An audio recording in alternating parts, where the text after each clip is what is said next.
Hey everyone, guess what? We do not have ugly swag.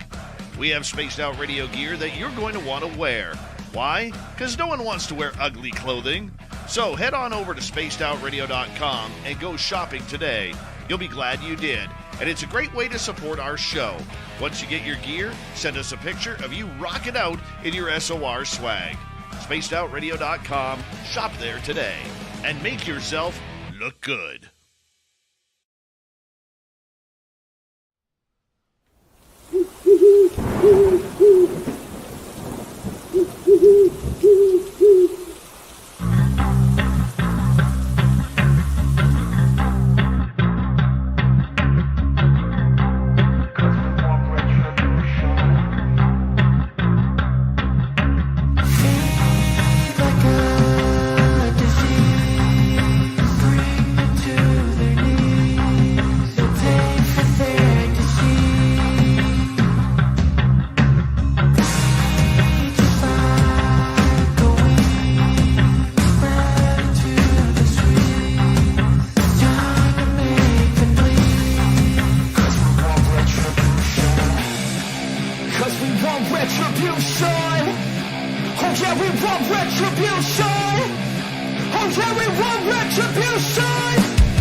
Welcome to Spaced Out Radio, the After Hours Radio Show edition.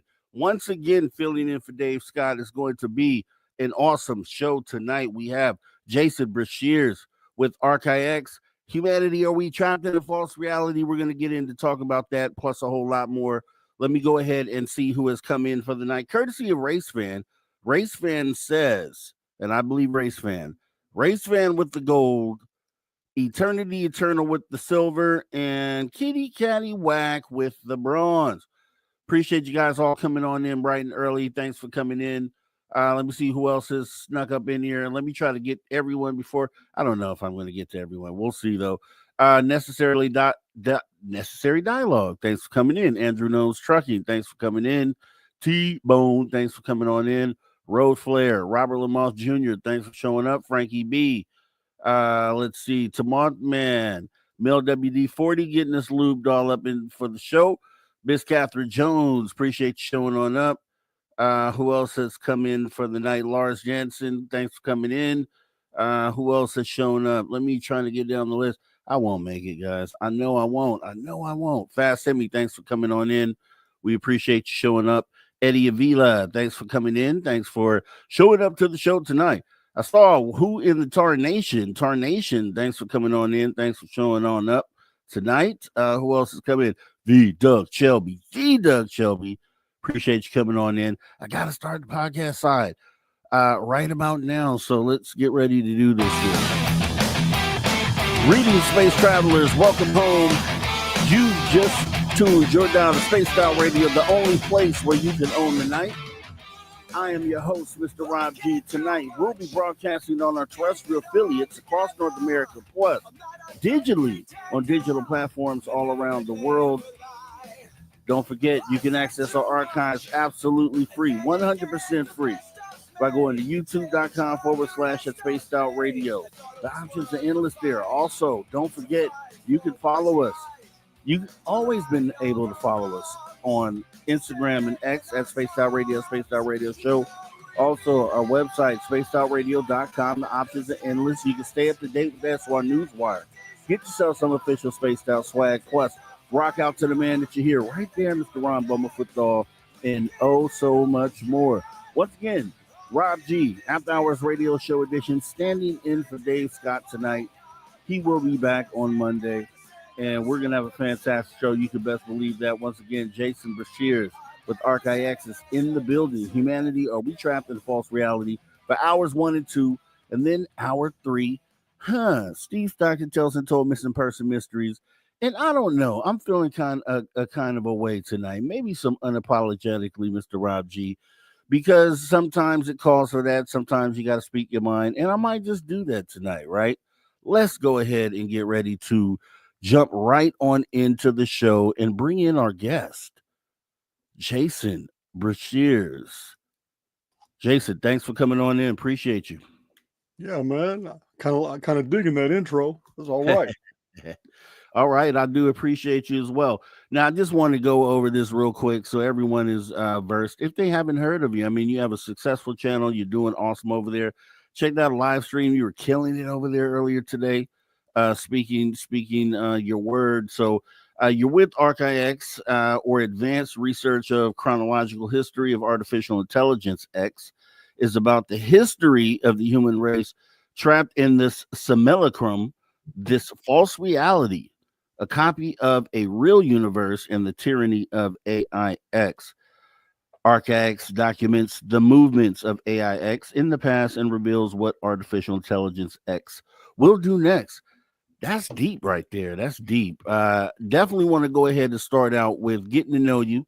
How did you even start out with this? Was there some sort of connection with the phenomena, or how did you end up being led to where you're at today? Well, first I want to say hi to your community. I've been on many podcasts. Probably I'm in my 300, 320th, somewhere in that range of podcasts. Probably, well, I've been a guest on about 200 times. But I don't believe I've ever come into a chat where I didn't know somebody. I see WD-40 and J Truth Seeker, T-Bone, Andrew and Gnome's Trucking Express, Amanda's Crazy Life channel. I don't know anybody here. It's kind of blowing my mind. It's like, wow, here's a whole community that I've never come in contact with. I think that's pretty cool. But yeah, yes, sir, it is. Yeah, well, first of all, my YouTube channel is about 5 years old. But my research goes back over a quarter of a century. And my first publishing contract was 2006 for nonfiction reference books.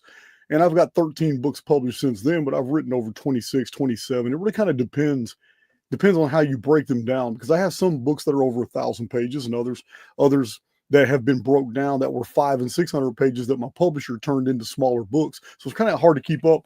The number keeps changing as more get released. I never stop writing. I'm a writer and a researcher first, but I started releasing my data sets on YouTube about 5 years ago. And I don't know, man. It's just I kind of took off. It took 300 videos before I even had 1,000 subs on YouTube. So I was really just concentrating on writing, and YouTube was just an interesting hobby to me while I was doing other things. And then I got interviewed on a podcast by a guy named Jimmy Jones of EOTT, Jimmy James, Everything on the Table. And that led to a podcast with Logan of Decode Your Reality and Santos Bonacci on the Syncretism Society. And after that, I started climbing so fast. About 2.5 years later, I'm at where I'm at now. I think I got about 177,000 subs. But I've spread to several other platforms, and it's just about the research. It's just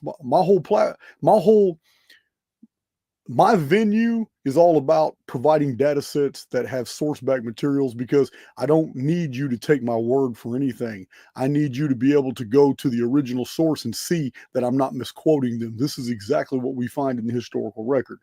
And you asked me a very specific question. How did I derive this conclusion that we live in a construct? And it's a convoluted answer, but to abbreviate it to its lowest common denominators, I'm going to have to tell you that my research bibliography is over 3,500 nonfiction reference books. Some of them are very extensive, and my published books show this bibliography. And it is after reading so much core material in the history of the world and putting it all together in a single chronology. This is one of my books here called Chronicon. It is nothing but 1,055 pages of nothing but chronological material, year by year, 7,000 years of human history, everything you can possibly believe, chronologically organized, showing you exactly what year it was on 41 different calendars.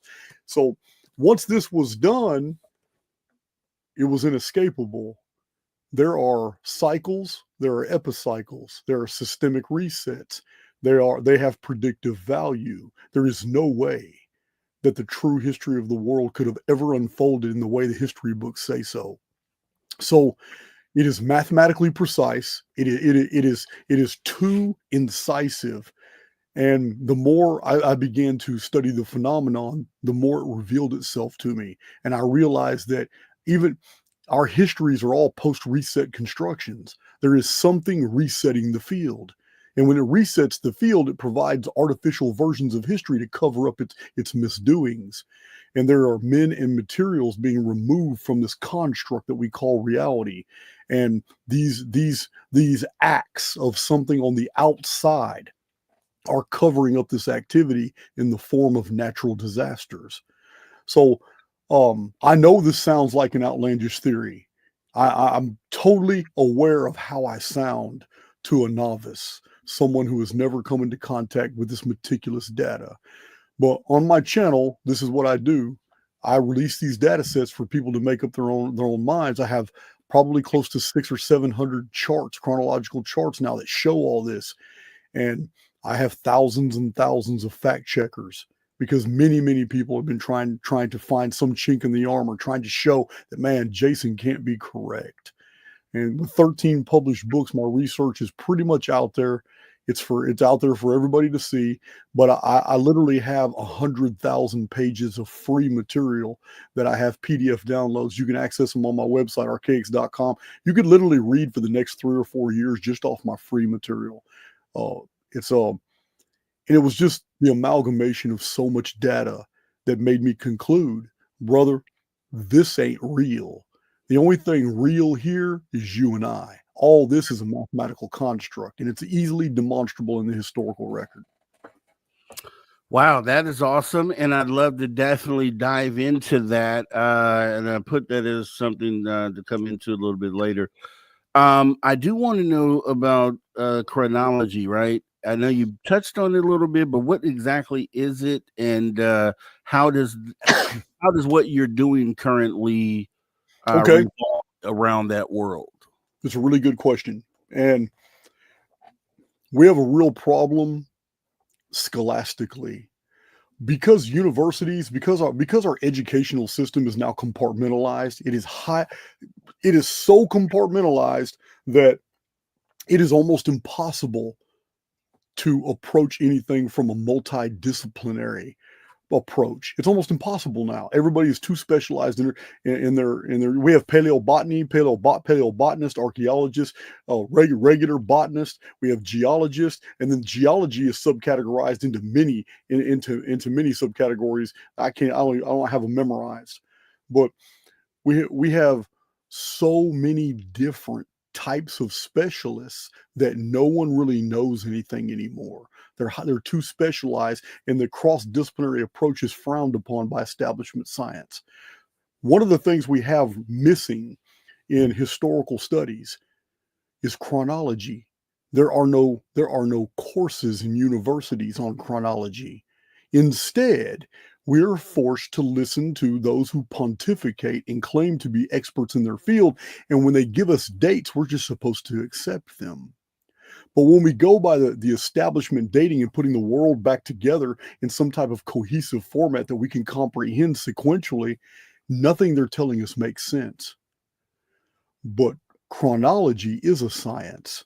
We do have the ability to go into Hittite cuneiform records and find date monikers that tell us exactly, in the 23rd year of the reign of King Hattusis, the sun was obscured by unknown means, and the moon turned red as rocks fell from the sky.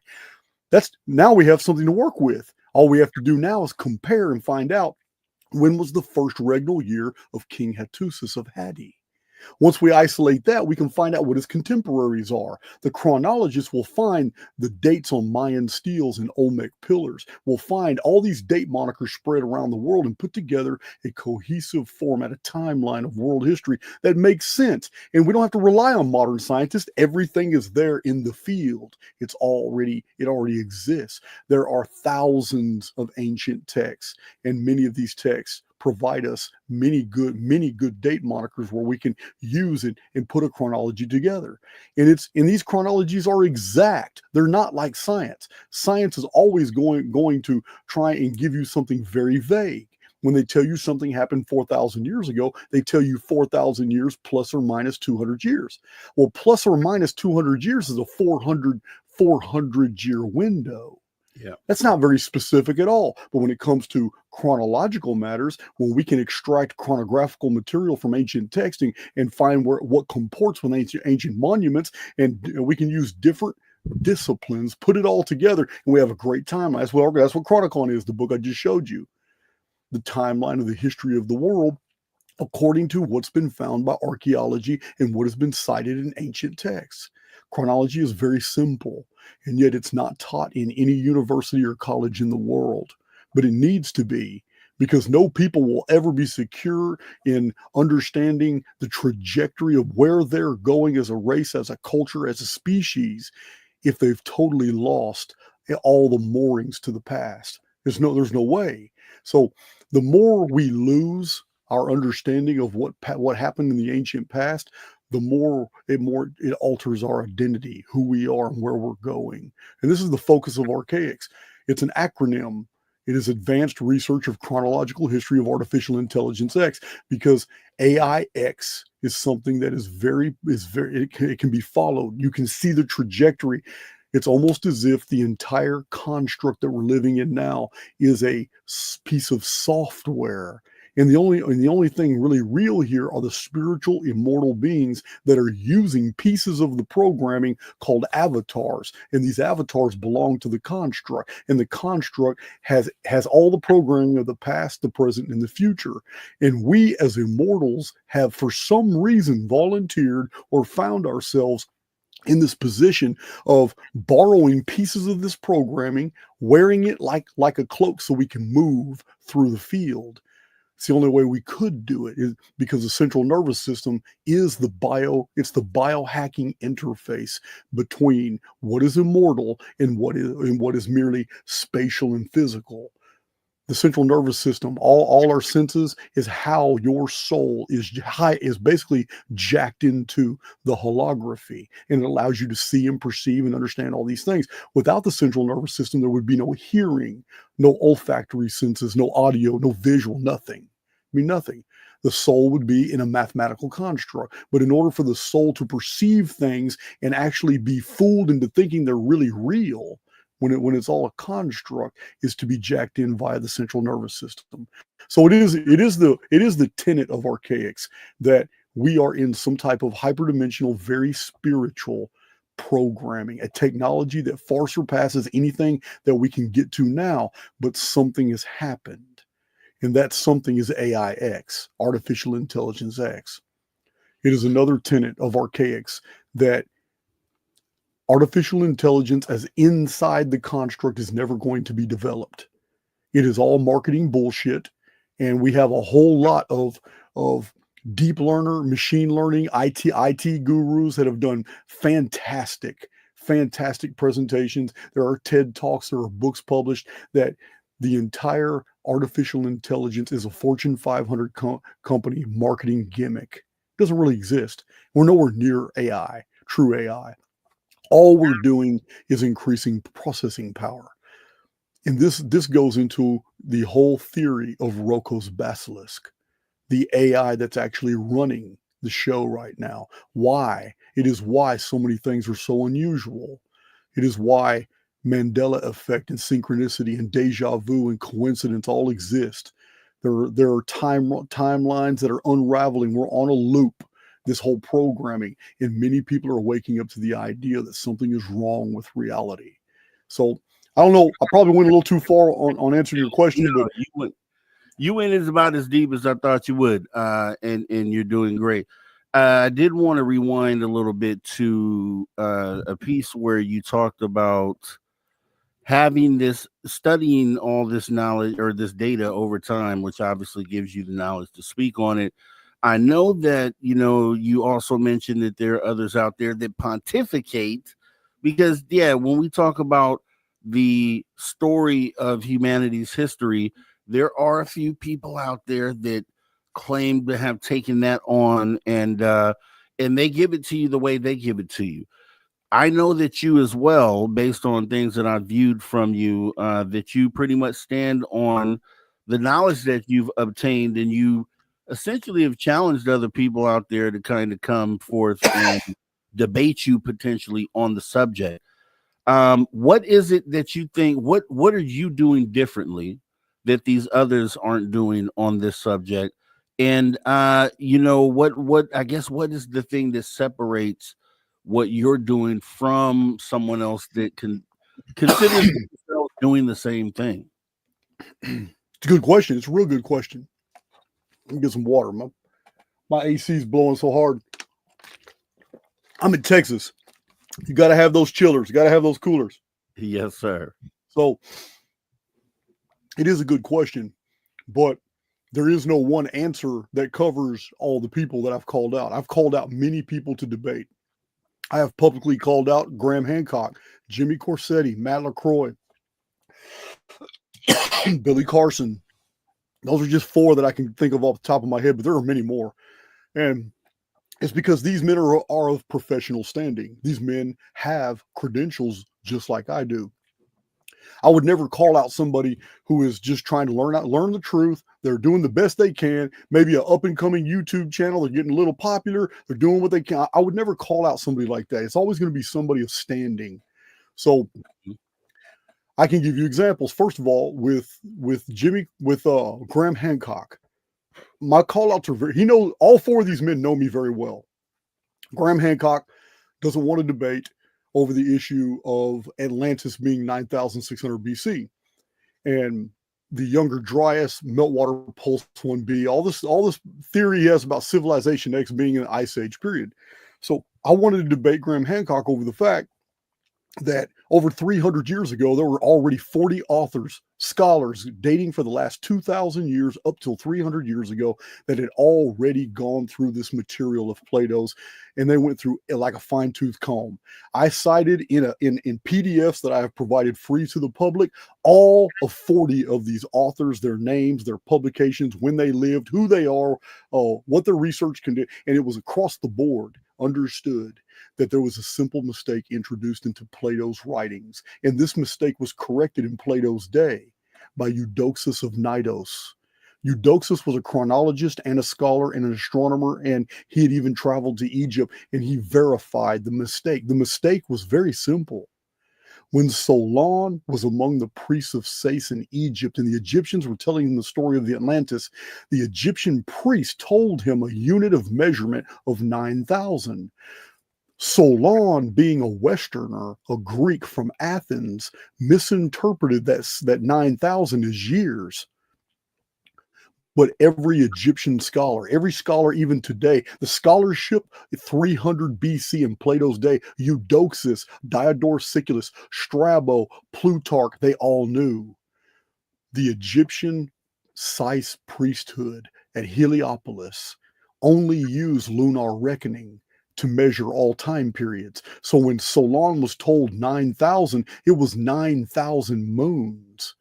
And all these ancient authors say this. So for Graham Hancock to continue to go on all these podcasts and tell people over and over and over, it's 9,000 years, when Graham Hancock has my PDF. He has access to all my free material.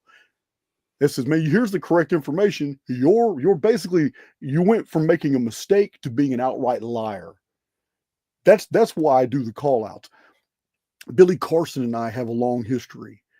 I used to try to educate him when he had like 20 something Facebook groups before he was real popular, and he was always talking about Anunnaki. So I tried to correct him and said, hey, check this out. Here's a lot of material you need to see before you keep telling people that Anunnaki lived for 48,000 years and sat on a throne, or Anunnaki were ruling for 432,000 years. Listen, man, it's a common misconception.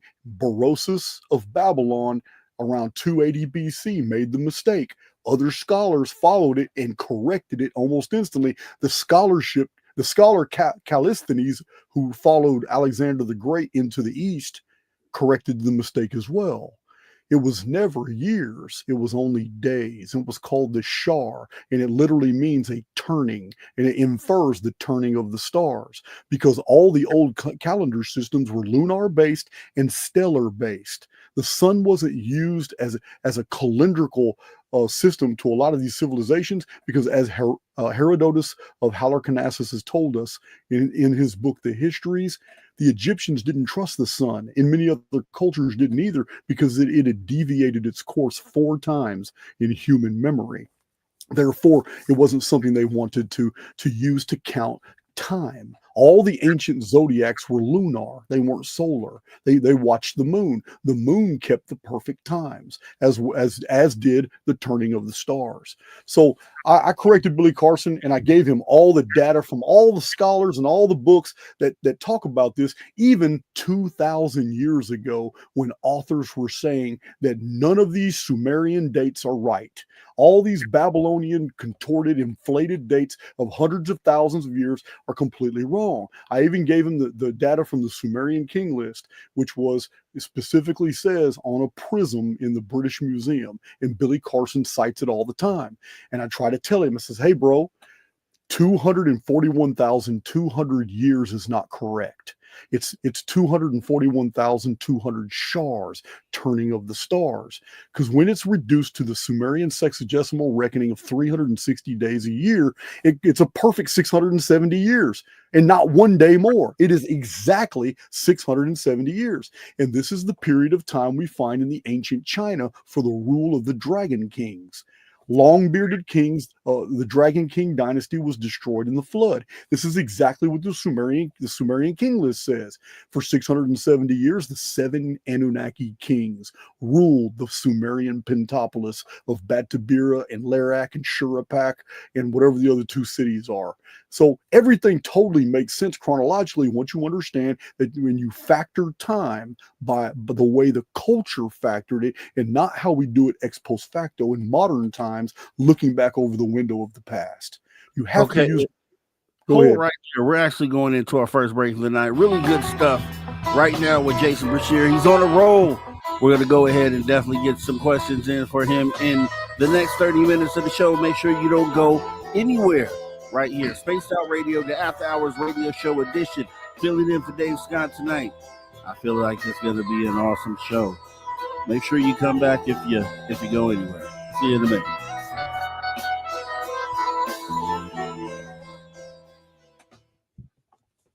All right, we are clear, and we have a 5-minute break right now. So if you need to grab anything or do anything, I will be welcoming the people I missed in the chat here. 7 Systems, who has stepped in. Appreciate you coming in. Hillbilly Herb. I feel like I didn't say your name. I always feel like that for some reason. Amanda's Crazy Life channel. Glad to see you back here. Thanks for coming in.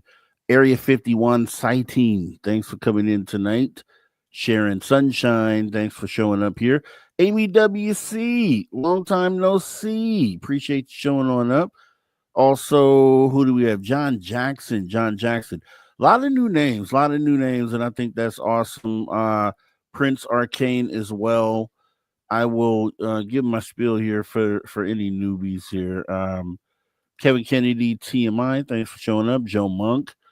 The Wrench has stepped in. Let me make sure I haven't missed anyone. I know I saw Blue Cruise. Happy Dog Lady.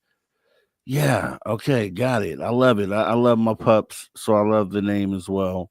Let's see. Who else do we have?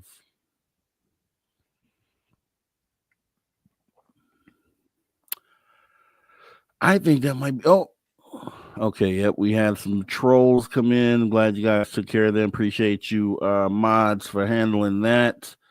Who else do we get coming in? Bim Jim stepped in. Appreciate you showing up. Cosmic Joe Chronicles. I'm for whatever reason that first go round, I don't see your name in there, but I always recognize you are here for sure. Appreciate you showing up as well. And make sure, if you guys haven't, Jason said he hasn't recognized any of these names. Why don't you guys go ahead and give him a follow? And as well, if you guys are here for the first time from Jason's channel, let me tell you how it goes here. Right now, you are normally we're Monday through Friday. This is Dave Scott time, 9 p.m. Pacific until midnight. I host on the weekends, which is Saturdays and Sundays, right here with the After Hours radio show. So you kind of getting a taste of what that is like right now. Some people are just Monday through Friday people. Some people are Saturday and Sunday people.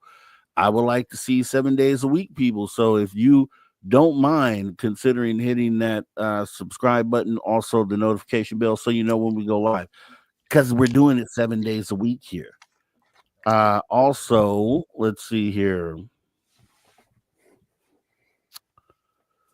Who else do we have here? I think that was about Maggie M10. Maggie M10, thanks so much for coming on in here. Yeah, Davies out of Tizown, and he'll be Bizak next week for a few days. I believe he'll be here Monday, Tuesday, Wednesday, and then obviously we're out to Vegas for the Spaced Out Radio get-together, gathering, meetup, party, whatever you want to call it. We will be using one of those days is May 1st through 4th, and we will be using one of those days to go to the gates of Area 51. So if you've ever wanted to do it, make sure you guys come out and hang out, and we'll go. It's all on me until they start blaring those loud horns and start using those harassment tactics. Then we'll have to do something different.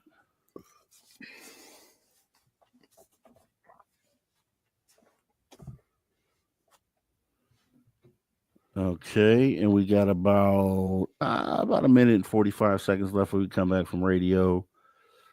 And let's see. We did get a few early super chats, so let me make sure I say thank you for those. Maggie M10 coming with the early super chat. Also, Happy Dog Lady. That just makes me feel good. Appreciate you as well. T-Bone showing love as well. And the Rhino from Texas. I appreciate you coming on in and showing your love and support as well tonight. And for anyone, T-Bone said you missed the guest name. Jason Breshears with Archaix is the YouTube channel. Has a nice following over there. And he doesn't recognize your name, T-Bone. So you definitely need to go over there and hit that subscribe button and notification bell. And let's see.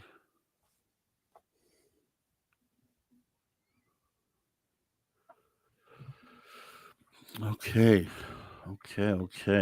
We are current about 45 seconds.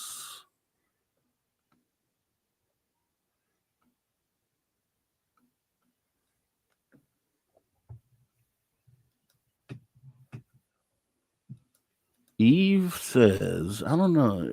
I'm back, missed the beginning. There was a long sing-along here, gripping. I'm not sure what you're talking about, but it wasn't me. That might have been Element 115 with Lee and Tim, maybe. I don't know. All right, 10 seconds.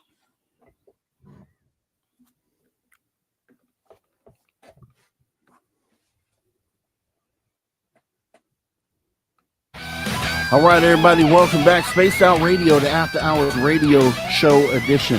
Filling in for Dave Scott tonight. And we have a fantastic guest here, Jason Breshears with Archaix. We are talking, we're starting to get deep. It's getting deep. So if you weren't ready for this, make sure you get ready. Also, questions will be asked in hour number 2. So get those ready, put them in caps. We'll ask those to the guests. Anything that you missed tonight, you already know Archives are free. YouTube.com/@spaced-out-radio. Getting right back into the conversation with Jason here.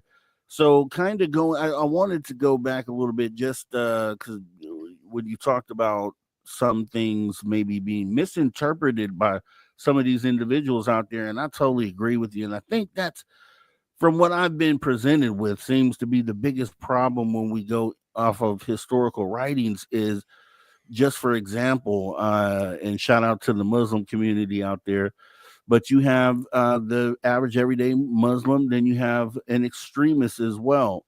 And from what I found out is they read the exact same book, which is the Quran, but there are certain things in there like exclamation points or little marks that kind of change the meaning of what is being said in the book. And I know that has to happen because we don't naturally or natively know ancient languages. So how much of that do you think is out there as far as maybe misinterpretations? And then does that mean that we can fully lean in on historic writings based on that knowledge? Okay, that's a really good. That's also a really good question, and you just nailed the coffin lid shut on the entire problem. It is misinterpretation.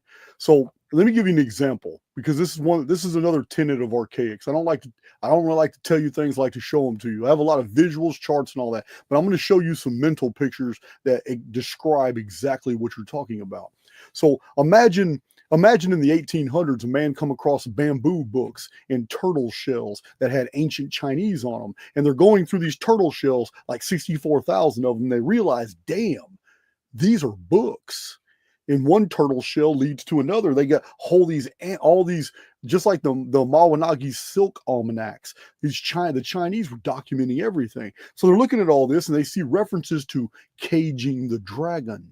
And they see references to like, the Dragon Kings, and so they build up this theory, because these are Westerners reading Easterners' material in a 3,000 year hiatus is in between when they were written by the culture that understood them, and then 3,000 years later when Western archaeologists are coming into contact who know how to translate ancient Chinese, but they don't understand the colloquials, they don't understand the idioms, and that's the problem.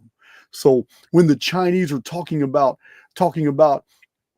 a massive storm and the arrows of God that are hitting the land, and that people are fleeing and running around, and that the moon is devoured and the sun loses its power and the mandate of heaven is changed, the Western scholar reads these things and says, "Oh man, it's a terrible ordeal. There's something going on. It might be a war." It's talking about arrows and talking about people dying and moving around, and it's talking about blood. Even though it mentioned the moon was bloody, it's talking about blood. But the Chinese didn't mean it that way. When they said dragon kings, it simply meant that these were rulers who had the ability to grow a beard. It's Chinese dragons that have beards. No other cultures have dragons with beards. The Chinese, for some reason in their antiquity, had associated their rulers as being bearded, and it meant that they were dragon-faced. Later researchers that were translating these come up with these legends that, man, the Chinese believed that there was an ancient race of dragon-like people that rule. It's not what they believed. Dragon face just meant you had the ability to grow a beard, and caging the dragon didn't mean that you had subdued an actual dragon. Caging the dragon meant whatever cataclysm was happening in the sky, it was over. And caging the dragon was a colloquial used in ancient Chinese as a prayer to the goddess Amaterasu or whatever her name was, and just said, "Hey, thank you for caging the dragon." Caging the dragon, the sky dragon, was the one that caused all the destruction and all the confusion and all the signs, and the arrows from the sky are nothing but meteorites. And the Chinese would describe these things using their own idioms and colloquials, but Westerners would translate them and think something totally different had happened. But to the Chinese, it's very normal. Every dragon-faced individual isn't a reptoid. This isn't David Icke. This isn't reptoid shape changers or nothing. It's just the Chinese describing somebody who could grow a beard. And then the caging the dragon was just a prayer that whatever was happening in the sky was now over, and they were thankful for that. The dragon is caged. So this is basically the problem we have all around the world. Anytime things are translated by a culture that isn't responsible for the original materials, and it's also the hiatus of time, sometimes being centuries, sometimes being millennia, and they don't understand.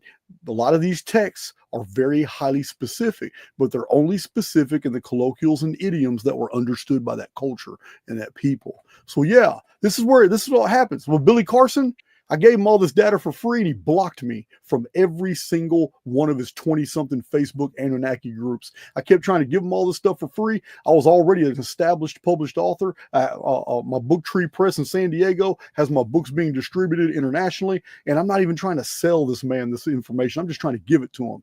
But by the time I started a YouTube channel, and I realized how arrogant he was, and he's still pushing the old narrative when I freely gave him all the correct data for free. Years of my research I gave it to him for free. He's still pushing this narrative. So that's when I started calling him out for debate. Same thing with Graham Hancock. But yeah, it's all about idioms and colloquials. You're right. And then with that being said, right, so that we understand that there's going to be different translations, and then based off of that just alone, there may be disagreements on certain scriptures, I guess you would call them in this case. Now, with that being said,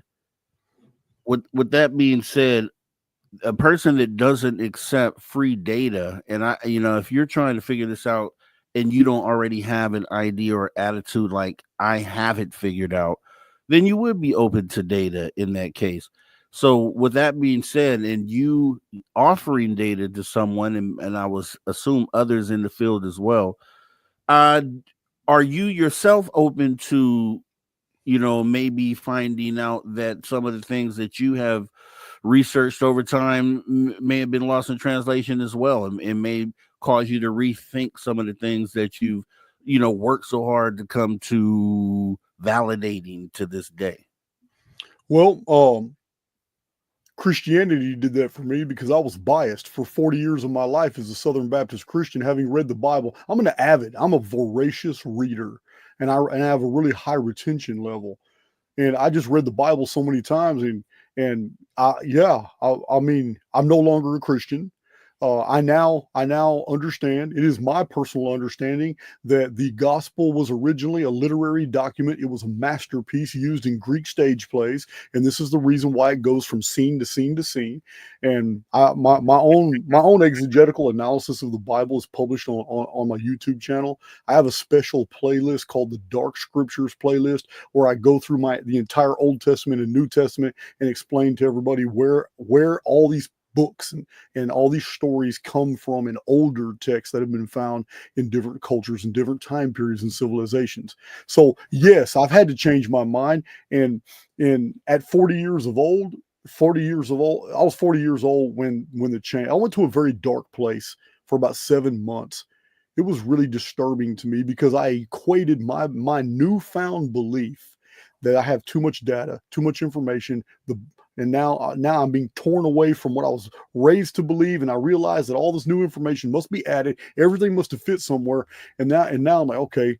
So I equated this new revelation that the Bible is an accurate history. I equated this new revelation with there is no God. So for about 7 months, I was in a dark place, and I came out of that. I came out stronger, and I believe 100% in the oversoul. But I don't attribute to it any particulars, because I believe that's what it's about. I do believe that 10,000 different opinions about God can all be right, because God wouldn't be eternal if we defined God as either male or female. God wouldn't be eternal if we defined the oversoul by anything in the finite world. So I don't really discuss God a lot, but everybody who follows me on Archaix knows that I'm a spiritual being, knows that I promote spiritual values, but I just don't go into that depth. So yes, I've changed my mind, and I've also changed my mind about something I was hypercritical about a few years ago, and that is OBEs, out of body experiences, near death experiences. I have never personally, subjectively ever experienced anything like that. But I've come into contact with so much data, and for so many people who claim that they have, that I'm a lot more willing to listen to it now. Because I used to wouldn't even entertain it. I wouldn't even give it the time of day. Now I am amending my opinion because there are people who I value, and I value their objective research enough to suspend my disbelief and say, man, maybe these people did experience something that was very unusual. It's just not my experience.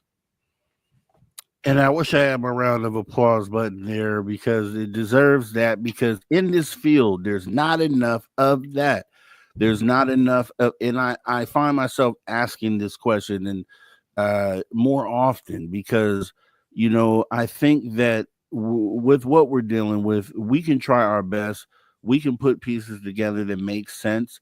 We could come to conclusions based on theories that make a lot of sense. But at the end of the day, we don't really know everything. So I think the key thing for everyone in this field is being open to being wrong, being open to being absolutely wrong.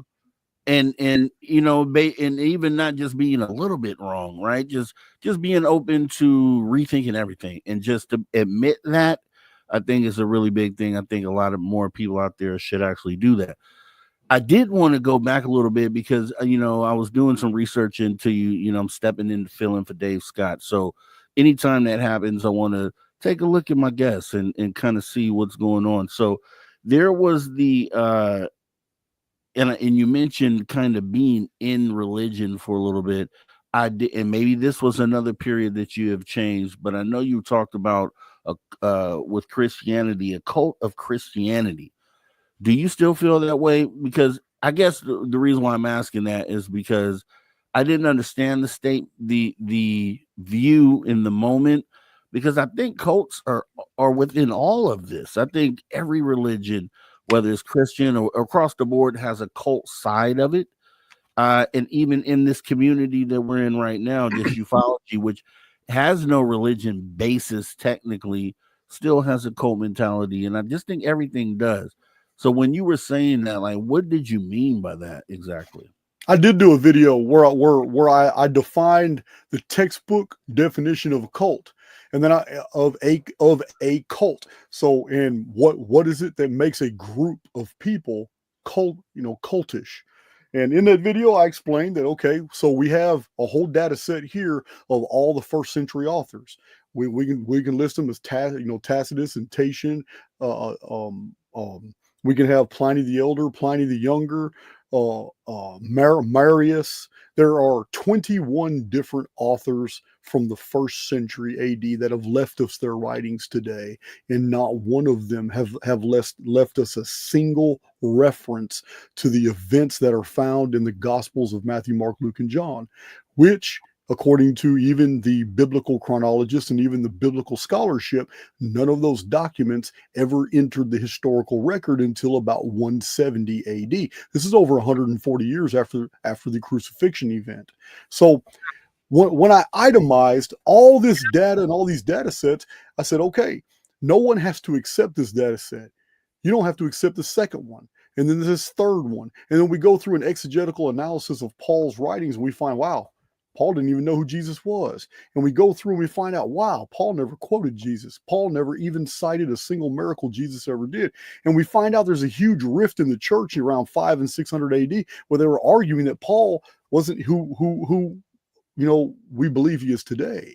And that a lot of people said Paul's writings don't even belong here. He doesn't even know Jesus. So somebody had gone through the letters of Paul and put some interpolations in there, trying to bridge it with the Gospels, even though there's nothing in there that shows that he even knew anything about the Gospels. To Paul, it was about a concept. It was about the crucifixion of Christ. It was about the person, the individual soul. So anyway, this is all old. A lot of Gnostic principles are involved in that. So all these data sets, I said, well, listen, if you were to go through every one of these data sets and still dismiss them all, despite how so well researched and so well known in antiquity all the way up to today, and still hold true to your own belief, even though all this material has been provided to you, then you're going to have to come to terms that more power to you that you have that faith, but you have that faith completely despite a mountain of amazing, meticulous,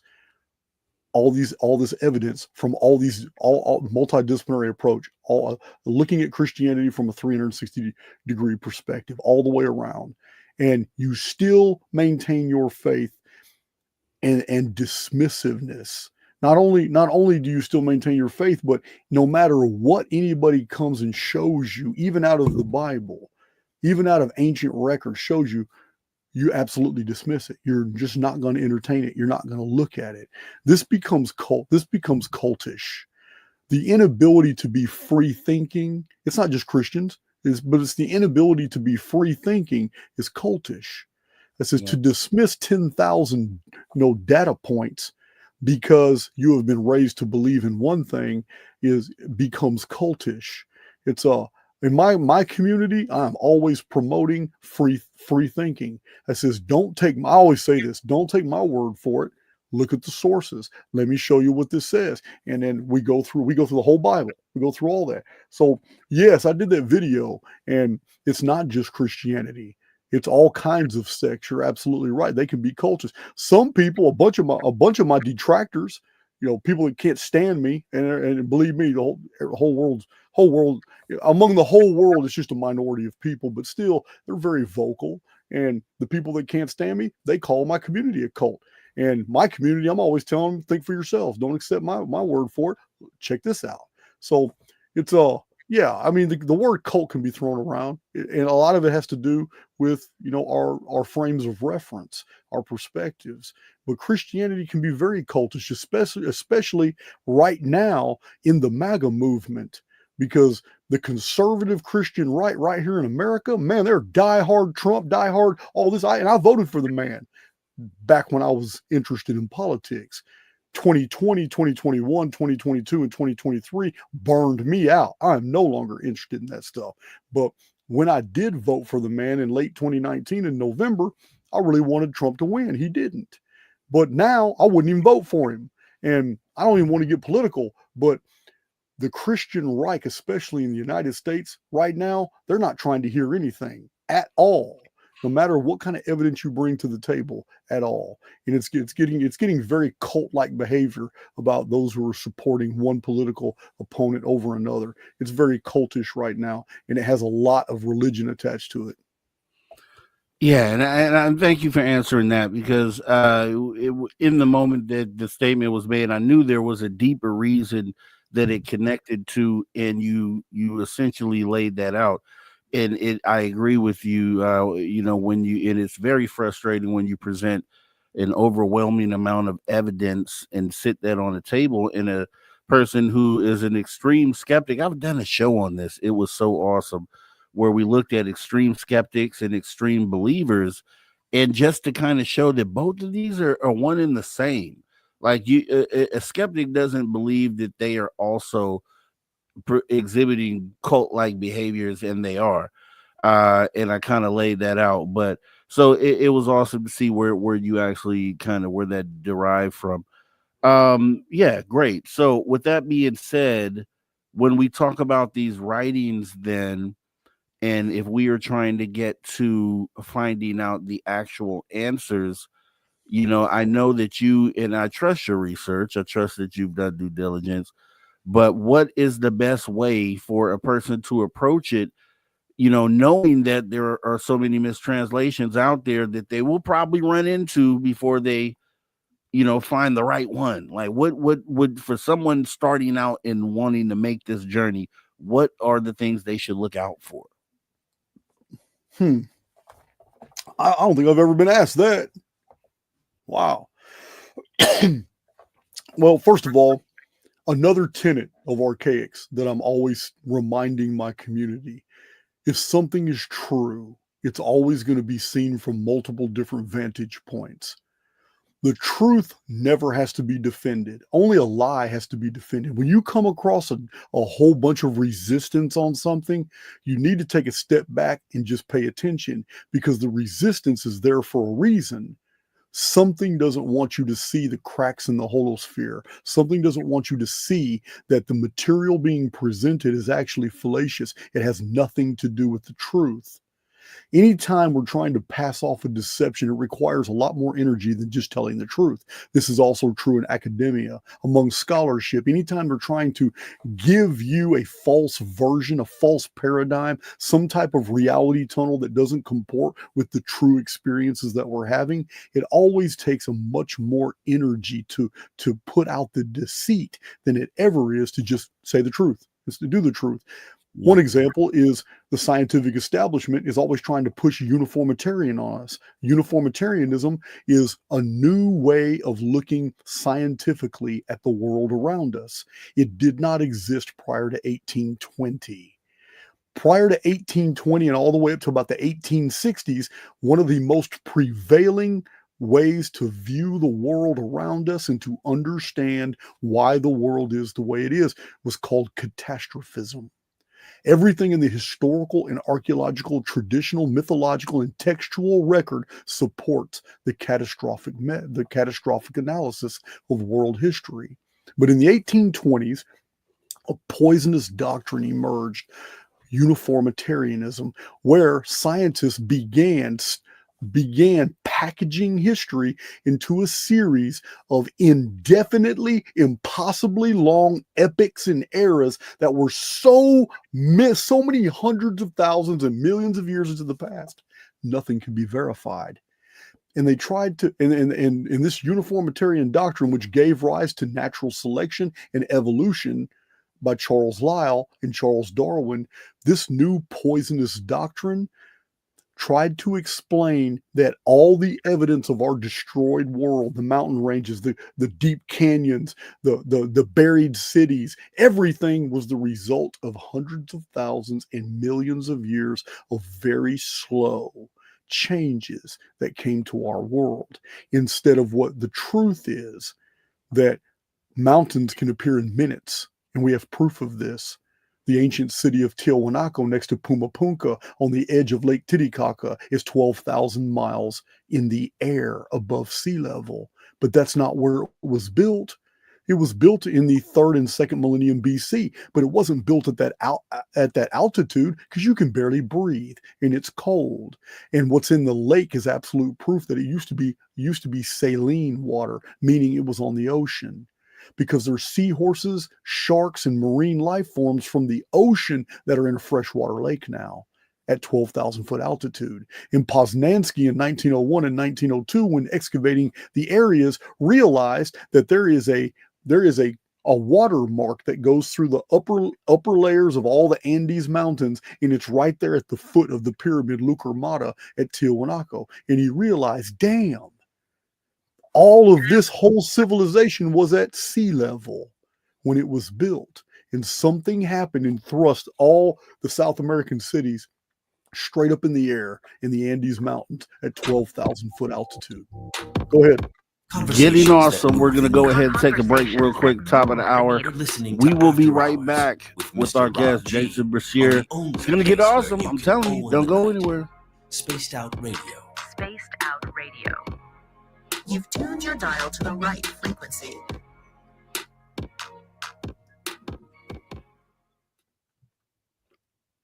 All right, we're clear. And Jason, we're off camera for 5 minutes, so I will see you in 5. Sure, go ahead. And everybody else, see you in 5.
All right, welcome back, Spaced Out Radio, the After Hours Radio Show edition. Filling in for Dave Scott. We have about 30 seconds when we come back from break. And I see some people still kicking around the whole cult conversation, and we will we'll put a nail in it after the break here. We got about 15 seconds here. So if you made the comment, stick around.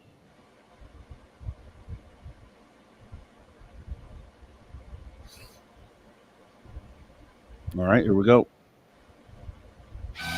All right, everybody, welcome back. Space Out Radio, the After Hours Radio Show edition. Stepping in for Dave Scott. So Dave Scott is out and about. He's going to see the world. He's going abroad. I'll be here with you for tonight with Jason Breshears as we get to talking about Archaix. Also, some controversial topics whenever it comes to humanity's history, but I love these. These are the ones that we should have. These are the ones that move the needle. If you missed any of it, hop in the archives. They don't cost anything. YouTube.com/Spaced Out Radio.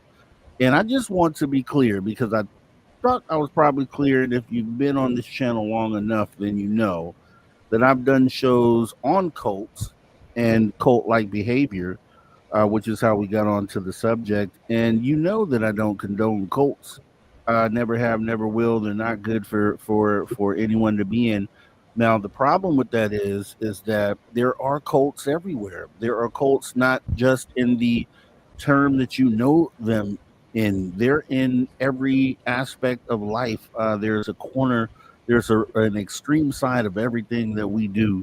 And you got to look at your own life and think about do you find yourself, based on what you know about cults and the characteristics, do you find yourself in that pocket sometimes? You may be in a sports cult. You may be in a HOA, homeowners association cult. You may be in who knows what kind of, you know what I mean? And it's just, if you have one person that you're following, my whole thing is that if this person is a living person and you have to go through this one person for your information, and the group depends on that one person for their information, then yeah, that's where you're at. And I think the job for us that aren't involved in anything like that is to wake up those that are.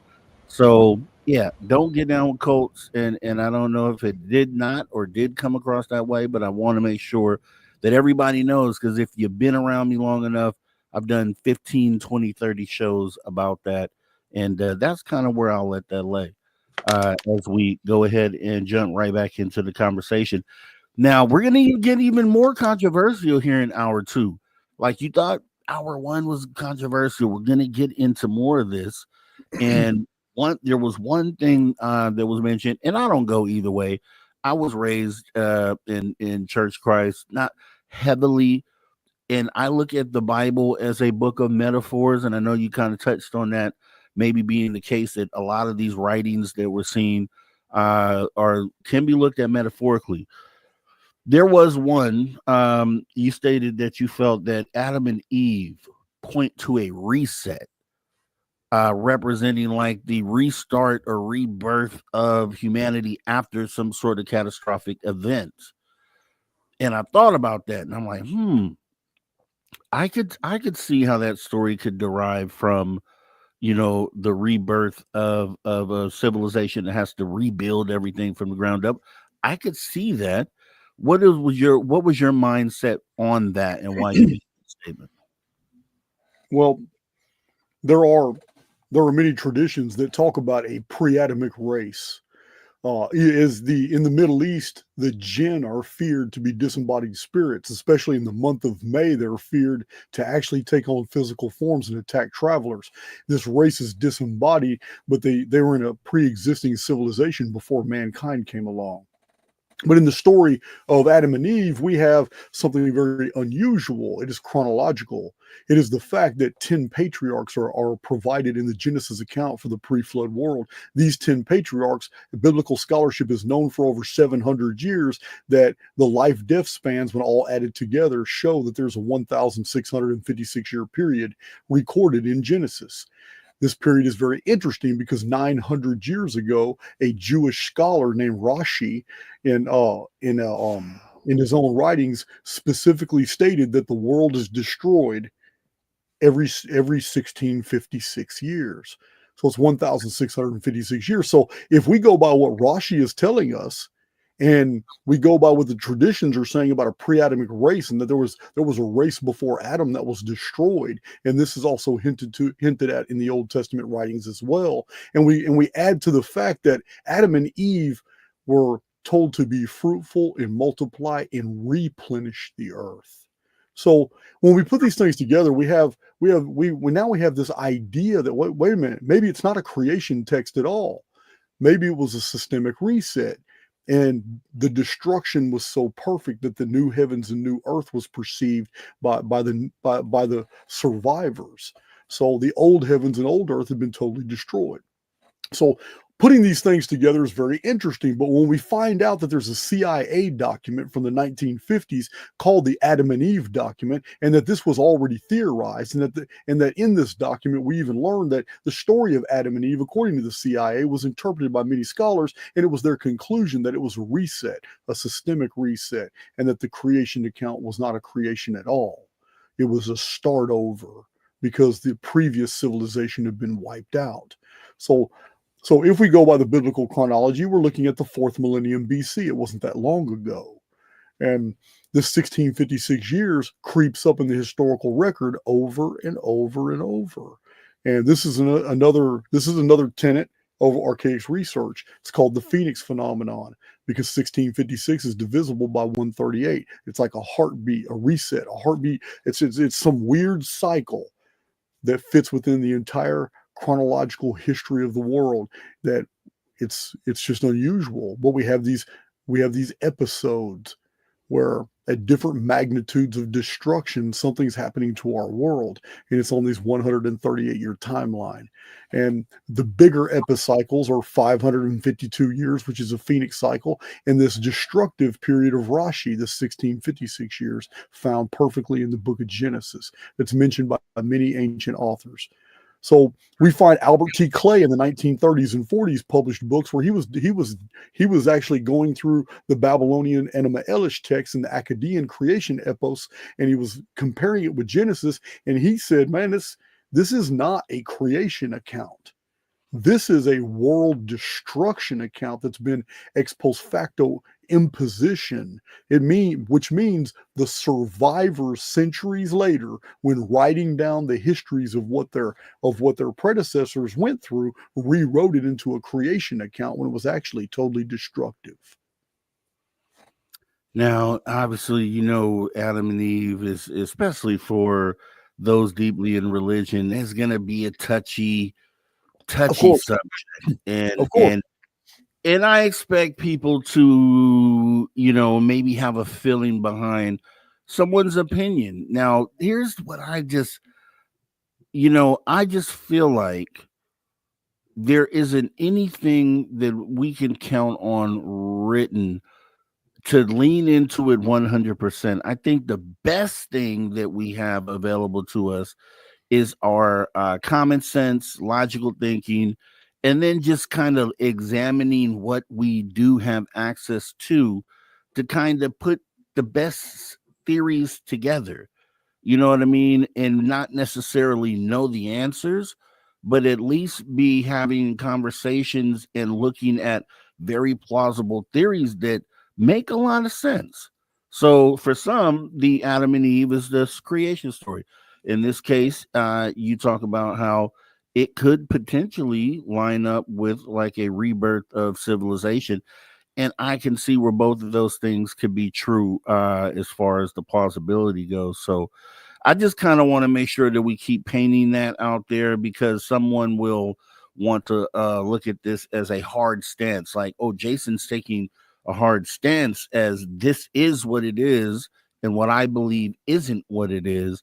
And I just kind of want to let people know out there that this is Jason's opinion based on his research, and that's, I'm okay to listen to that, right? And I know you probably have to deal with that sort of situation all the time, right? When you get challenged in your comments. Do you even look at comments anymore?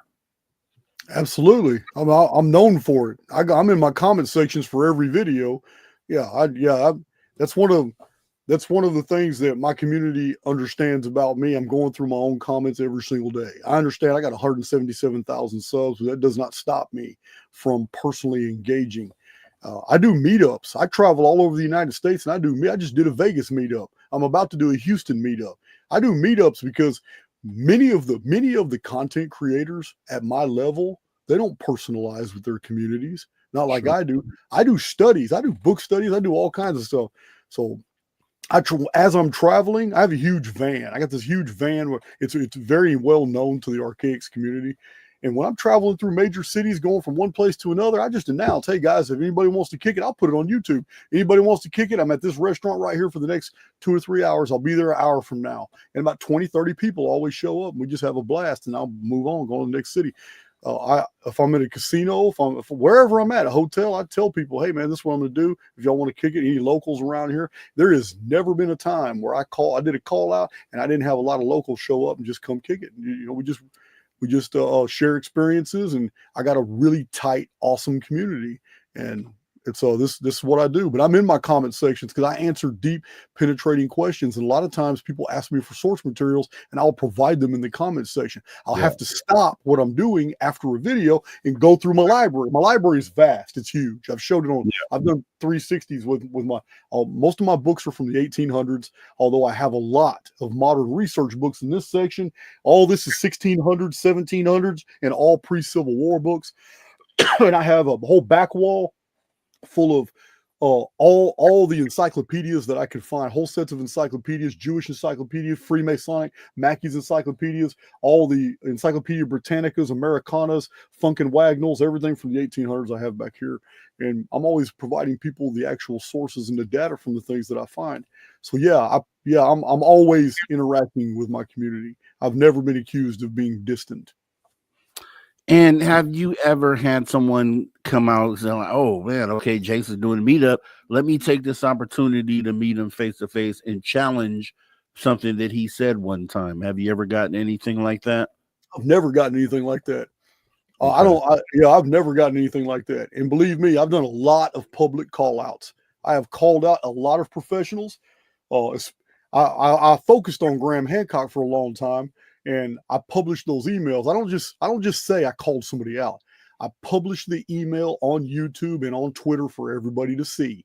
Here's the emails, and then why. It's not just a call out. This isn't high school. I'm not asking you to meet me behind the school. These are the reasons why. Here it is. Here's your bibliography. This is what you say. I don't know why you're telling the public this, but you and I have read the same materials, and you know this is actually the correct, but you're still putting out this false information, and you're still doing it on numerous podcasts. So I'll make the call. I don't give a damn about making Mr. Hancock mad. I don't even care. I said, here's the email for everybody to see. I've done it with Jimmy Corsetti, with his Atlantis research. I've done it with Matt LaCroix, with Billy Carson, and several other people. And because it's necessary, you have to understand, we who are content creators have put ourselves out there publicly. We're also responsible for the data that we divulge to the public. And if you're just putting out some BS and you can't back it up with source materials, you can't back it up with whatever means available to you in your toolbox. If it's chronological, you can't back it up with a calculator. If you have an inability to support your theorems when you're putting these out to the public, and you're not, you can be called out. You're a public figure. I can be called out. Public figure. So I'm telling you, this isn't anything that, this is the way the universities used to be run centuries ago.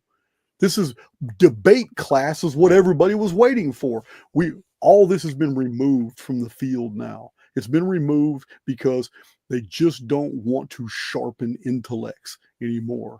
But the only way that we're ever going to actually get to the truth of any matter is to call out those professionals who are putting out information to find out if they're willing to back it up. Because if they're not willing to back it up, we need to look closer at what they're trying to teach us and why they're unwilling to defend it.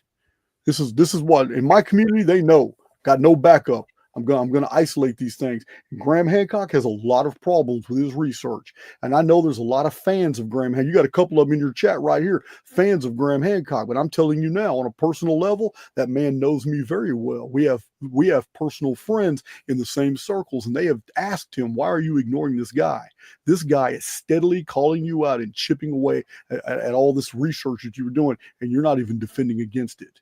So I'm going to continue to do it. I'm not going to stop, because I know the man is publishing misinformation, and it's just it's my nature. It's who I am, and it's just something I'm going to continue to do. No, and I gotta tell you, this is a way, truthfully, that it's supposed to be in this community. Is we're supposed to be able to be grown up, sit at the table, have our ideas challenged, and like you stated, steel sharpens steel, and that's the same way that I feel about it. You should, everyone, the subject that we're dealing with, where we came from or where we're going as human beings, or anything that affects humanity in any way, is a conversation that we should all be having, and everyone should be open to having, especially if you are a talking head on the subject. You should be open to have some of your thoughts and ideas challenged. I totally agree with that. I don't think there's anything wrong with it. I think, maybe some of the people that are having feelings behind it, have you have a connection with the person, you respect what the person does. And I think the whole call out aspect is what seems like, I'm going to call him out as if he's doing something wrong. And it's really not that. It's just, there's something that you said that I'd like to challenge you on, and I'd be open to hearing what your response to it would be. Should be more than that. Should be more than that going on in this community, for sure. I do want to get to, before we get to audience questions, which will be on the next, after the next break, which is in 8 minutes. I wanted to ask you about this. You said in the past, something that I'd watched, that we're being lied to. You also stated that 2025 is a lie. And then you kind of went into it. Would you mind going into that here tonight? Oh, you're gonna have to remind me what context, because I don't know what you mean by 2025 is a lie.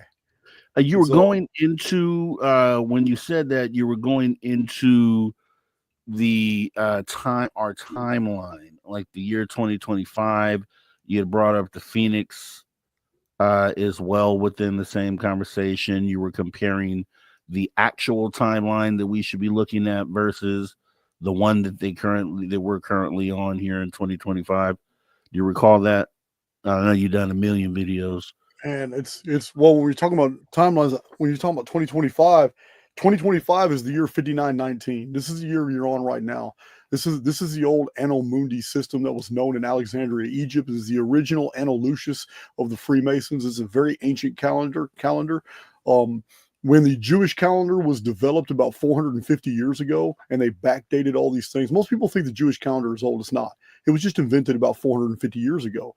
And the Anno Mundi calendar is far more ancient. And all the original Masonic historical records were all in Anno Mundi dating. As a matter of fact, I did a video tonight where I was showing all these old books. And in those old books, many of these things like the Exodus was dated. It's in these old books. It's under Anno Mundi reckoning.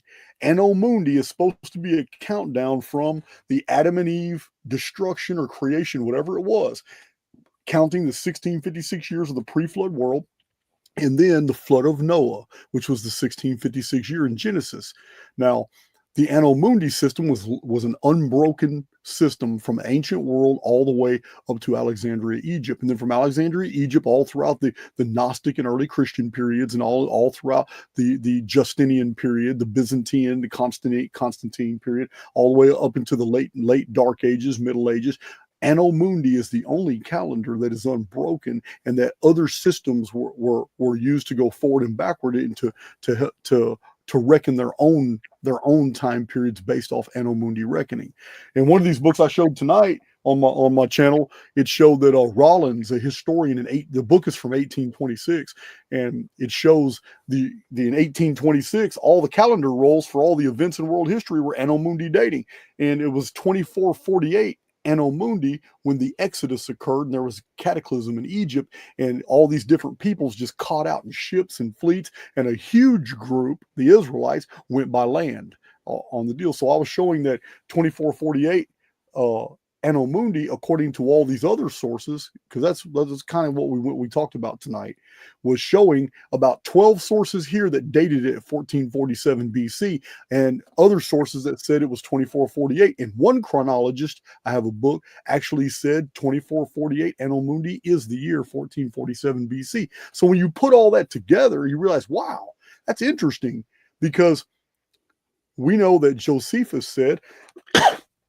that 292 years after the flood, Abram was born. Well, if 2239 BC is the year 1656, then Anno Mundi, it's really easy. 292 years later is 1947 BC. And if that was the birth of Abraham, that's interesting, because in the Old Testament, it literally tells us that 500 years after Abram was born was the Exodus. That gives us the year 1447 BC. These ancient chronographers were absolutely correct. So if 2239 BC is the year 1656, then we just take 1656 years and go back, and we find out that year one was 3895 BC.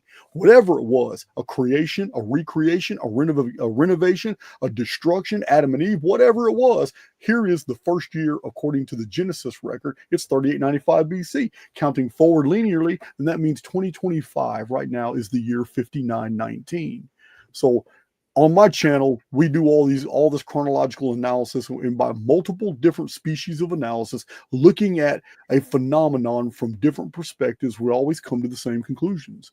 Because if something is true, it's always going to be seen from multiple different vantage points. With that being said, how do you feel like, and you may have briefly touched on this earlier, when it comes like to predictions?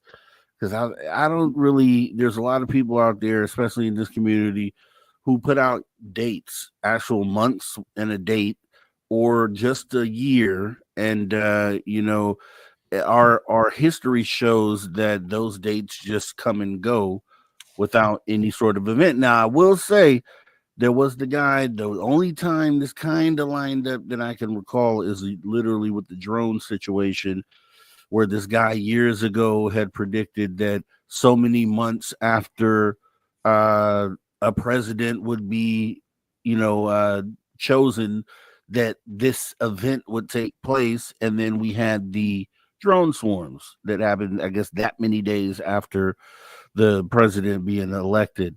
So, that was the only time. And I'm still kind of leaning on that. How do you feel about those that come forth with dates, this is the date this is going to happen, and that whole perspective. Well, I mean, you can fit me into that category. I have no problem. I have no problem with it. So I have been publishing books since 2006 about a single date in the future, the month of May of the year 2040. And this is not derived by any species of prophecy or anything. It's just simple arithmetic. And it's because I have isolated that the same phenomenon occurred in 3895 BC as happened in 2239 BC, which was the year 1656. It also happened again in 1687 BC, called the Ogygian Deluge. This is the actual third flood in human history. The flood before that was the flood of Noah. That was 2239 BC. So I've documented this for 1411 BC. A massive cataclysm. It's always the same thing. The sun goes dark, the moon turns red, red dust, red rain, and red mud falls to the sky. And this has been documented over and over and over. What's really interesting, though, is all these events happen on a 138-year timeline. And we can go through history all the way to 1273 BC. The same thing happened over the Mediterranean. In 1135 BC, the destruction of Atlantis and the entire Mediterranean world, it was also, again, a sun-darkening episode. It's also on the 138-year timeline. And we can continue this to 583 BC, 445 BC. These are the exact years on a 138-year timeline that this episode occurs. It's been very well documented in the historical record, and I've shown all these records on my channel. This has happened in 31 BC. It happened again in 108 AD. Hold it right there. Let's finish up with 2040 on the other side of the break, guys. Very interesting. This is also the time I will be getting to your questions that you have posed. I see one right now. I see a couple that I've gotten earlier as well. Go ahead and put them all caps. We'll ask those after the break here. Final break of the night with our guests. Make them good. If you leave, make sure you come back. As always, see you in just a minute.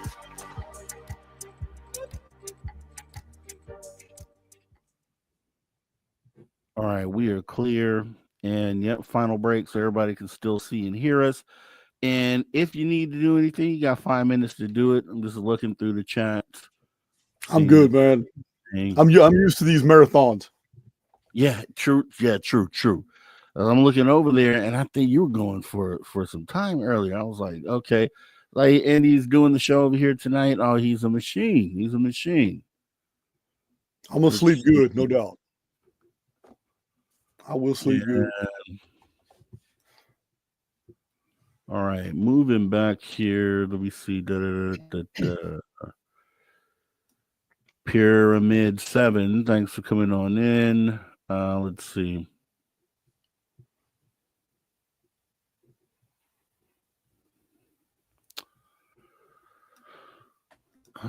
Eve, a math problem, 3rd grade, was about horseshoes and was, as I read further on camera, about the real. Okay. It's funny you brought up a math problem in school. Let's see. Olaf P. Perry, appreciate you for coming on in. Kurt W75, appreciate you for coming on in. Was that a question? I'll tag it anyways. And let's see.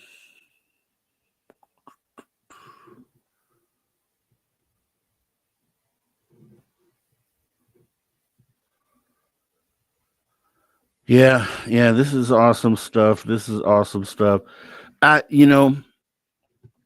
I'm just a person, and they've heard this from me a million times, that I tell them that, there's, in order to, our thing here, my thing for sure, is moving the needle. Like, by the end of a conversation, we need to walk away with more than we came with, and just more data. You don't have to believe everything that's being told, but if you're having a conversation that is made to progress or get us closer to an answer, then there's going to be tough ones. There's going to be ones that tug at your emotional heartstrings, and whenever you see that, that's when it's good. That's when you know that people are being affected, and it's making them think, and they're digging deep inside, and that's what we got to do. And I don't ever feel, I feel like it's our duty to kind of do that, especially when we host shows like this. I don't know what your approach is when you're hosting, man, but I just feel like there's a duty for those who host to kind of pick that up and carry that for the people. I agree. It's a good position. I mean, we do have a responsibility to provide the information as accurate as we believe it to be. Yeah. Yep. And we also talked about, the thing that I was getting frustrated with. And I don't know, do you technically consider yourself part of the UFO community with what you do? Do you do anything in regards to UFOs or cryptids or anything like that? Oh, I'm wearing. Hey, I got cryptid right here on my chest. I got Bigfoot. Yeah. Nice. He's a hide and seek champion. So yeah. I have 2 videos on UFOs. One of them I go real deep into the techniques on the type of technology. I even had that guy, man, what's that guy's name that always talks about flight MH370, Ashton Forbes. Yes. I had Ashton Forbes on my channel. We went deep into the orbs and we showed a lot of good footage, some amazing footage of orbs creating crop circles that were on film. We showed all kinds of stuff, but my take on the UFO deal is completely different than most people you've ever heard. I do not believe they're from outer space. There are references to the discs and the UFOs going back 600 and 700 years, going back to pre-Renaissance literature. And in every instance, these things are seen coming in and out of the ground, in and out of lakes, in and out of bodies of water. The German U-boat reports, man, show that they were underwater. They were seen and viewed going in and out the ocean. I'm not on board with the UFOs from outer space deal. I don't see any evidence of it, but I do see that the UFOs and UAPs are a fundamental part of the construct. Whatever's happening here, they're the human alien abduction phenomenon. There is something to it. I have followed Dr. Roger Lear's research where he has been surgically removing implants from people who claim that they have been abducted, and his research is pretty harrowing, because he shows the implants and how they try to move away from the scalpel under the skin. And he records this. And when he finally catches them, he puts them in a biosac full of the individual's blood who he removed it from, because he used to take these little implants out and they would self-destruct. And he realized they're technological and they would literally just burn out right there as soon as contact with oxygen. So he learned to take them out of somebody's body after he already removed a vial of their blood. And when he puts it in the blood of the person who was carrying it, it doesn't self-destruct. And he's able to open up the membrane and see that it's a technological implant. Oh, right there. Oh, Jesus. Okay, we crashed. I thought I fixed it. Okay, here we go. Just a second here.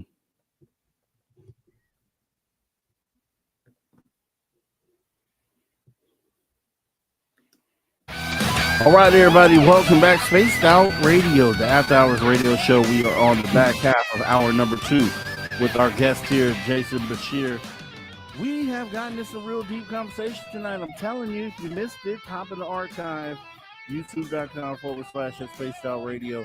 We're going to go ahead and get into some viewer questions this half hour. I know you guys have some out there. Make sure you stay tuned. We also have hour 3 coming up. It's going to be a great show as we get right back into it here. Let me go ahead and pause that here. Okay. All right. So let me pull a question up real quick to start this out. It says Woo Riders DG wanted to know, can you ask Jason where he first learned of the Phoenix phenomena? How and when did he come to this thought? All right, this is going to be a complex answer because the Phoenix phenomenon is nothing simple. It is complex itself. But after reading so many historical accounts of a single event of red dust, red mud, and red rain falling from the sky, and finding out that there was a Greek historian and a naturalist named Archaix, who said that the world was destroyed every 24, 84 years. This was a clue, but I didn't realize it till later. And then I'm coming across material from Hans Bellamy, who said that the ancient Maya regarded a cycle that was 2760 years. This again was a data point, and I shelved it, but it didn't really make sense to me why the Maya would feared a period that was 2,760 years, or why the Inca were recorded 500 years ago by the Spanish to have acknowledged a period of time involving destruction that was 2070 years.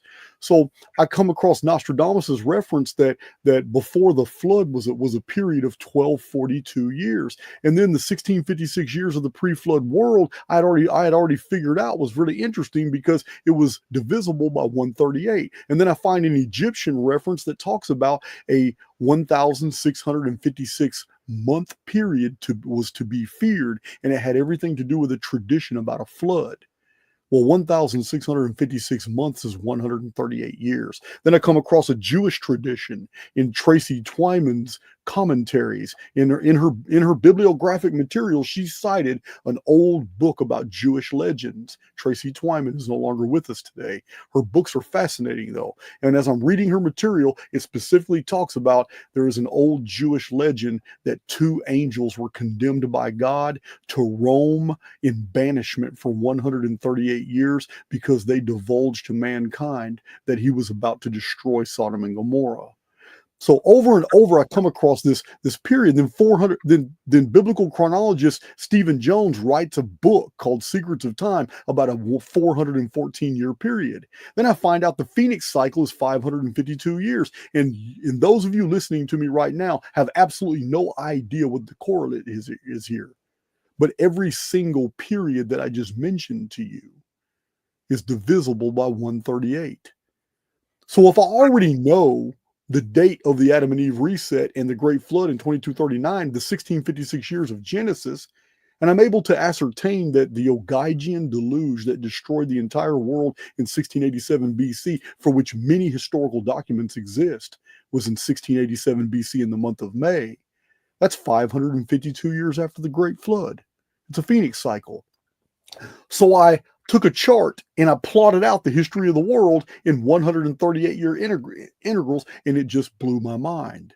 Here it is. This is why all these different beliefs, different time periods, different languages had preserved these different time periods because they were living in different areas of the world when they were destroyed.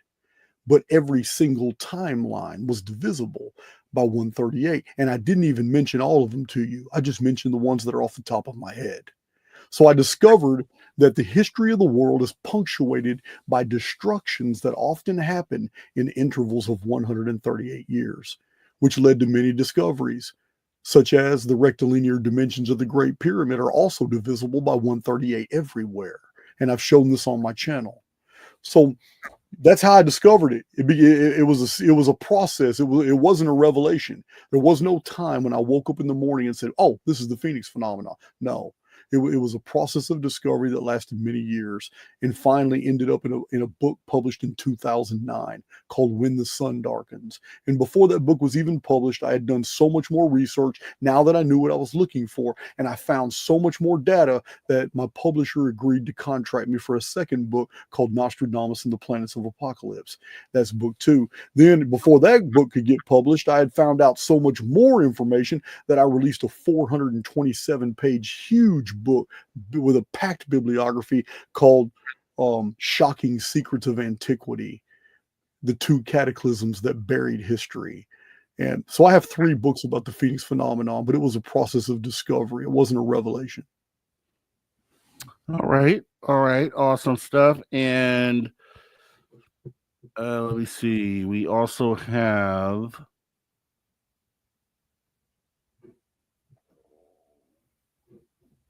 T-Bone was asking, you were talking about cryptids earlier, and aliens, or do you think they're in other dimensions or here all the time? Well, I'm a simulationist, and as a simulationist, I have no problem with multiple dimensions of arithmetic, such as I'll give you an example. Our own perceivable reality right now is based on 4 dimensions. If you take any number, which is nothing but a point in space, and put it next to another point in space, no matter how far apart, no matter what you do, there is always a straight line between them. But if you introduce a third point, it becomes a plane. It might be a triangular plane. It might be two close together and one far. It doesn't matter. There's no three ways that you can put those points where they won't have lines that make a perfect flat plane. And a flat plane is only 2 dimensions.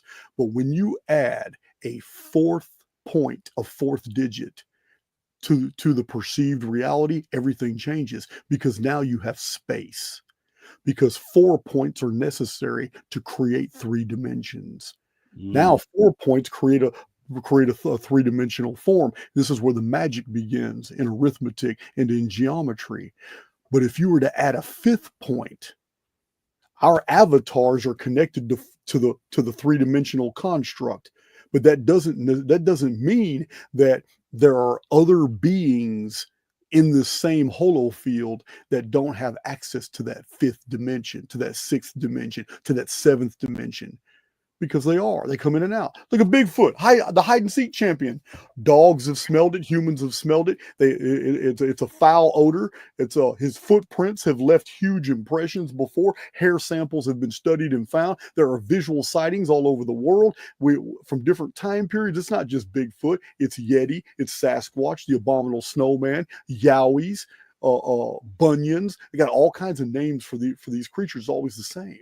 It's always the same. They always look the same. And yet, in almost every instance of a Bigfoot sighting, the Bigfoot is either just observing or saves somebody from the wreckage of a car crash, actually stops something bad from happening. It's almost like they're guardians. It's almost as if they're stewards. But because they exist in a different dimension of arithmetic, to us, they look bestial. They look beastly, and we shun them. But we're probably not seeing their true forms. And this would be true of elves. It would be true of supernatural entities. It'd be true of a lot of things, because we are highly restricted in 3 dimensions. We're very restricted. So you can imagine what a 5th, 6th, or 7th dimensional being would be able to do, and how it would be looked to us. Look very, very strange. I like the way you explain that too. That's awesome. Question from Woo Riders DG. And you kind of touched on this, but the little deeper question is, what would you say aliens are, or UFOs? And to preface it, a few weeks back we had, I don't know if you call him a demonologist, but came on and said essentially these aliens are demons, coming from a religious point of view. What do you think they are? Well, I think the demonic association is exactly what you just said. It would be a frame of reference. It would be from a religious standpoint. Yeah. I have one video out of 930 something videos on YouTube and 250 more on Archaix TV and more on BitChute. I only have one video I've ever done on demons, and it's disturbing. I mean, many people have loved the video and gone through it, but I'm a simulationist, so that's my frame of reference now. I believe that we live in an advanced, some type of pseudo-spiritual technology that we were just beginning to understand. And because of that, it changes what a demon is. If I believe we live in a mathematical construct and we are immortal beings temporarily borrowing pieces of the construct, which we call avatars, our bodies, then it would change what a disembodied spirit is, because essentially I'm not a body. I am not this carcass. I am not this programming. I am the immortal within. I'm a breathing, living avatar here, but I'm also an immortal soul within, and I'm connected to source. I'm connected to the oversoul, just like you are. But my frames of reference have everything to do with how I was raised here, so I'm going to perceive things completely different than somebody else. But if I was to remove this avatar, I'm no different than a disembodied intelligence. And as a simulationist, I'm going to have to think that a disembodied intelligence is going to be really pissed off. They're going to be angry, jealous, full of envy. They're going to hate those of us who have avatars, because we're able, by virtue of the central nervous system, to enjoy sight, hearing, smell, taste, and touch. They don't have an avatar, so there's no central nervous system that interfaces, between the psyche and the simulation. They're without that. So they're stuck here, and they have none of these olfactory senses, visual, audio, nothing. They're just stuck here. And the only time that they even have any type of company is when somebody with an avatar comes into their proximity. This is where you get the haunted house. This is where you get the haunted grove, or the accident where somebody had died violently or something. So my take on demons is that we're dealing with intelligences that are in a rage. They're pissed off. They are not enjoying the construct because their ability to have an avatar has been taken from them, and they're a disembodied spirit. And we feel this negative energy from them. And because I also believe that the simulation has exit points. These are nodal apertures where resets occur and disembodied spirits are shuttled out of here. But it would have to be that something outside the construct would have pulled the cord, would have done something. Whatever they did in their life, maybe it's a judgment. Maybe it is something like good and evil. Maybe it is something like God. Maybe there are overseers, and maybe that somebody had done something so terrible that the overseer said, hey man, until the next Exodus point, when a bunch of souls are swept out of this construct and we bring more souls in here, how about we just not let this guy get another avatar? He's a terrible guy. And they just pull the cord. He's stuck here for a while. I don't know. It's entirely theoretical. But as a simulationist, I'm going to have to say I don't believe in the demon. I believe in the disembodied intelligence. Okay, and that's actually a great place to go, because that was the last question I wanted. So I would wonder, and maybe it's an easy explanation, where does the simulation theory meet up with historical writings? Where do those two worlds meet at, on what level? Because I would maybe I'm thinking of simulation theory in the wrong way, that everything essentially is a simulation. So if that is the case, and maybe you look at it differently, why look at historical writings and try to decipher what those things mean if we're simply in a simulation? Well, so that's a good point. But I just itemized a whole bunch of belief systems about differences in time. And they come from different time periods, different books, different researchers, different languages, different areas of the world. And yet every single one of those numbers is divisible by 138. So just because something is simulated doesn't mean it's not giving you accurate information. Just because something may be a computerized program doesn't mean that it's false, nor does it mean that it's less real. So, yeah, being a simulationist isn't something that's even novel. I mean, it's not much different than the ancient Aboriginal beliefs in Australia when they describe reality as the dream time, and that when you actually went to sleep, you went to a real place, but while you're awake, it wasn't real at all. It's the dream time. So the Aboriginal belief, which may be connected to their northern ancestors, the Dravidians, we find in ancient India the same belief system, but from a different frame of reference. And that belief system is that the world is Maya. The world is a place of illusion, and that the only thing real here is the individual.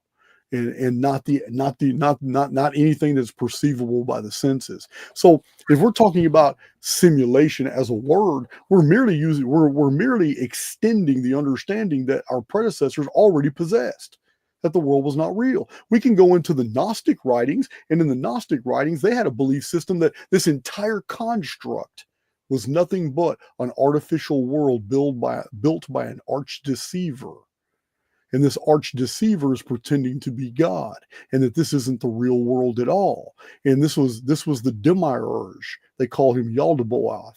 And the real God was on the outside, connected to the souls on the inside, but didn't really govern over the affairs that were going on in here. This was the God of this world. This is why the New Testament records call Satan, who is the adversary, the God of this world. And to the Gnostics, this world was an artificial construct. So If we go into more modern times, we get to the research of Bohm. We get to the research of Tompkins. We get to Philip K. Dick.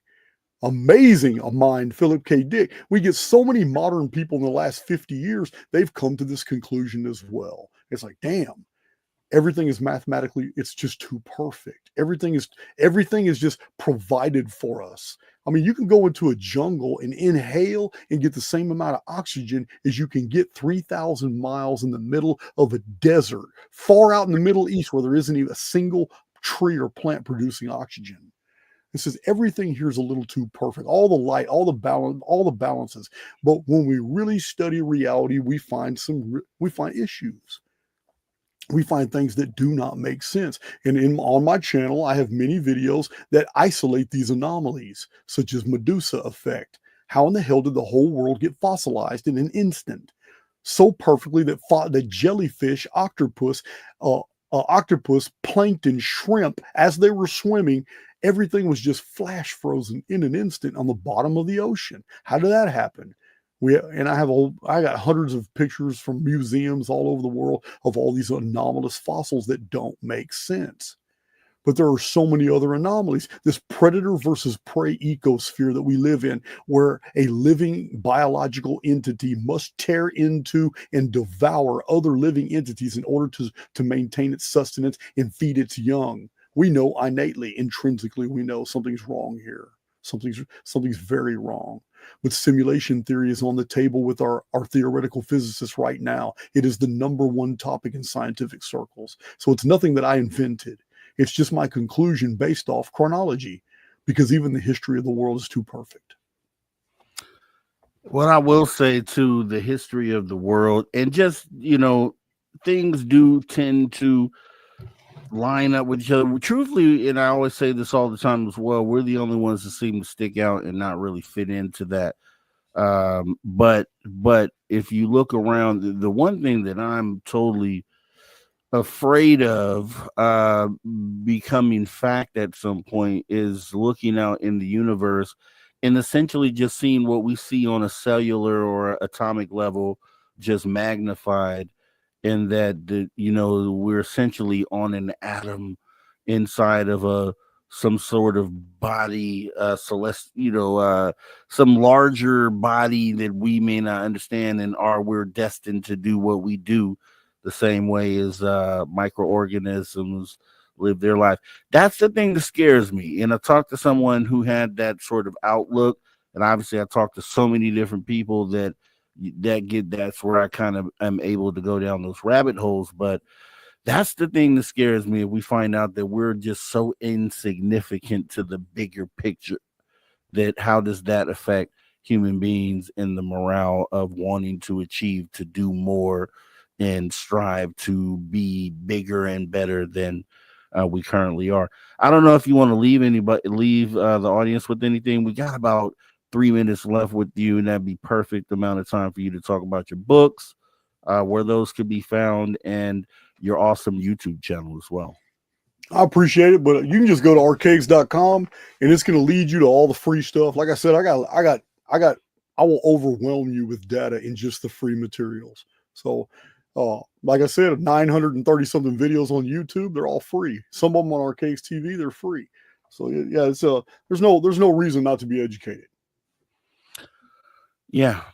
And what I would say is just keep doing exactly that. There's always a red flag that should go up when data is behind a paywall, especially in this field. Enlightenment should be free. I don't believe there should be a paywall in front of enlightenment. And it's kind of our duties, if you have the data, to go ahead and put it out there for those who don't have the data, because some simply just haven't had an experience or interacted with phenomena or whatever it is long enough to have data, and so they depend on yours. And that's exactly why you have such a successful channel going on over there today. So, I'm definitely going to go over there and check out some more stuff from you. And obviously this kind of just happened, our meeting tonight, but I'd love to put you on my guest list, as I am the weekend host here, and maybe book you for a weekend show. All right, we can do that. All right, Jason, I appreciate you for definitely coming on in. I know the mods will have the links to everything that he has in the chat, and I do appreciate you guys for that. Outside of that, I'm going to go ahead and wrap this hour up. You have a great rest of your night. I appreciate you. Take care. All right, guys, that is Jason Breshears. Give a round of applause. Make sure you put thumbs up emojis, thank you emojis, all sorts of things like that in the chat. And as we get ready to get to the bottom of this hour here, we're going to be going right on into our third hour, which this is the After Hours radio edition of Dave's show. So not really sure how that's going to go, but I know we do have some Steve Stockton Tales Untold, Missing Person Mysteries that we'll be getting to. And I want to do maybe in a unapologetically Mr. Rob G, because there's some things, sometimes you have some things on your mind or some things you want to rant about. Dave calls it a 101. I call it unapologetically Mr. Rob G. So I think I'll get one of those off of here tonight. I do appreciate you guys coming on in. And yes, there's definitely After Hours always. It's just I'm filling in for Dave Scott here on the Friday. So After Hours would be tomorrow and Sunday. And we will be good to go. And let me see. Who else do we have out there? Okay, so thanks for having Jason on, y'all. You should be proud of your community. Very respectful. I dig you guys. Yeah, I dig you guys too. I definitely, there's messages out there, and I see the messages, and that's the conversation for another day. Make sure you give the guests tonight, you show some love and respect for the conversation that we had.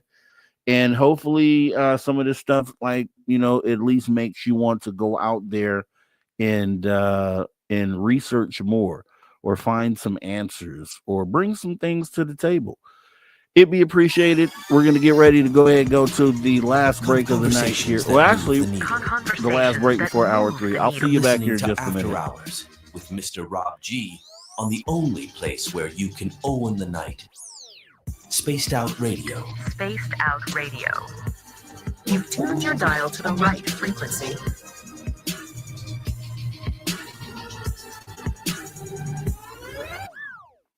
All right, guys, we are taking the break. I'll see you hour 3 here in just a minute.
All right, welcome back, Spaced Out Radio, the After Hours radio show, after hour number 3. We have about 15 seconds before we jump back into the show, and hope it's been an awesome one for you. We will be getting into some stuff a little bit later. Right now, we'll get into some Steve Stockton right after this break here. Here we go. All right, everybody, welcome back. Spaced Out Radio, After Hours radio show. We're in the third hour, after hour number 3. And actually, I'm sorry, this is After Hour radio show edition.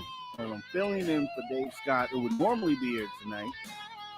With that being said, if you missed any of the conversation tonight with our guest, Jason Breshears, hours 1 and 2, hop in the archive, absolutely free, youtube.com/@spacedoutradio.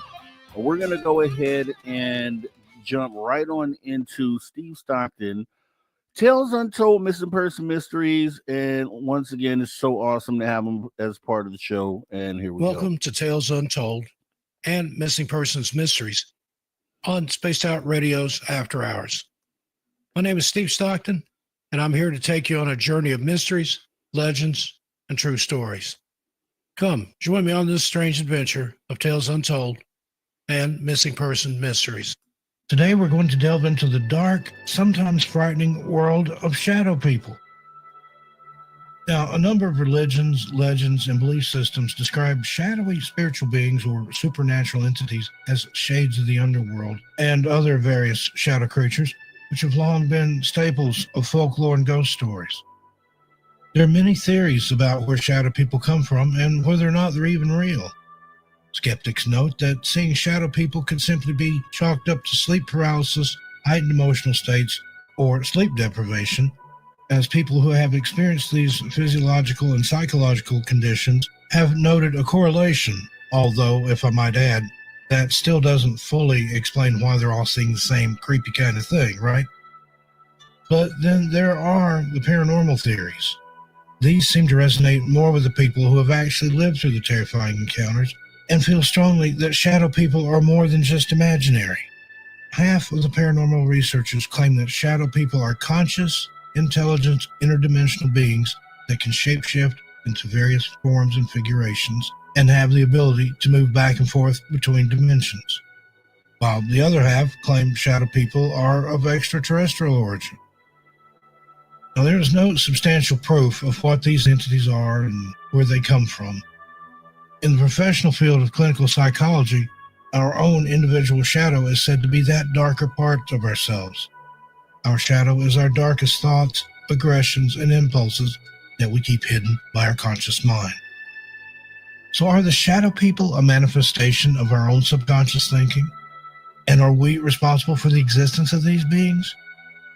No matter what you believe these entities are, most who have encountered them say that they are pure evil and very real. What's alarming is the number of growing reports of encounters with these entities. The following stories have been sent into us by our subscribers to share in this video. It's important to note that these are allegedly real encounters and were obviously deemed as real by the people who experienced them. So we ask that you please be respectful in the comment section below. House of Shadows. I became aware of the shadows shortly after moving into my house in New Jersey. My daughter's playroom was in the basement, and they were constantly complaining that they were always seeing something move out of the corners of their eyes. My youngest also said they hovered near the ceiling. In later years, I had my floral workshop in the basement and saw them constantly. It got to the point where I could talk to them with my mind, not that they ever answered back. They were black. We saw them all over the basement, but mostly along one wall, and occasionally saw them along the same wall on the first floor and in the kitchen near the back door. We did not see them anywhere else on the house or elsewhere on the property. But even when we did not get a glimpse of them, we were aware when they were present. Some of them seemed to have an evil presence. A few years after we moved in, I told them they were not welcome in the house and the evil presence seemed to go away. Still, we had an uneasy feeling about them. Not fear. We just accepted they were there, as several steps taken over the years to make them go away didn't work anyway. Only once after the evil ones were told they were not welcome was I aware they came back. And I'm not sure if they were evil or just upset. I will explain later. Only once did I see one clearly, but it happened in a split second, and I did not see it from top to bottom. I was walking through the breakfast room into the kitchen. The kitchen light was on in the corner. It was by the back door in front of the stove. I was startled. I thought someone had come into the house. It all happened very fast, but the light from behind it did not pass through as it would a shadow. It was short and stocky and appeared as a silhouette of a person. It had a head. There were no discernible features, including no eyes, shoulders, arms, and a torso.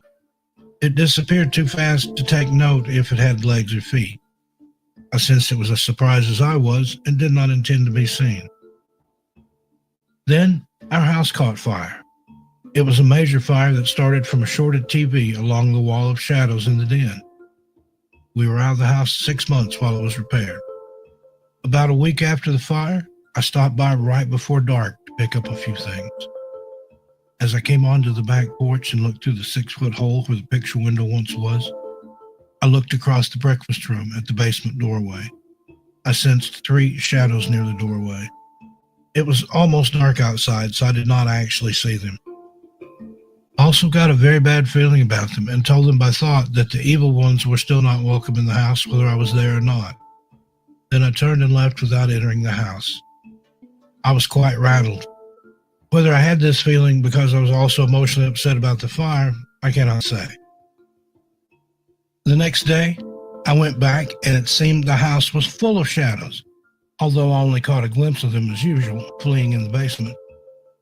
And I'm not sure I really saw them as there were no lights on down there and the only light was from the window well windows. It was the only time I ever sensed that they tried to communicate. It seemed they were upset that we were not there because the house was all black. There was no light for them in the kitchen, and there were strangers in the house, the workers, every day. A few weeks later, burglars tried to steal the new appliances for the house. Everything was left in the kitchen by the back door. My daughters and I joked that they met up with the shadows and were scared off. Who knows? Signed, Mike. A dashing shadow. When I was younger, I lived in a ranch-style home with my mom and grandma. My mom and I had chosen to have our rooms in the basement, hers in the back corner, and mine in a sectioned-off area of the main living room recreational area down there. Her bedroom was connected both to her bathroom and the main living area, the bathroom door being in her room and the door leading to the living area being catty-corner with a door that led to the bathroom from the main living area. One night in particular, I remember playing with my Legos. I was probably 9 or 10, but I happened to look up at my mom's bedroom door. As I looked through that door, it became more and more apparent that there was something there. It had no facial features and was nothing more than a silhouette of a small person with really swooshy hair.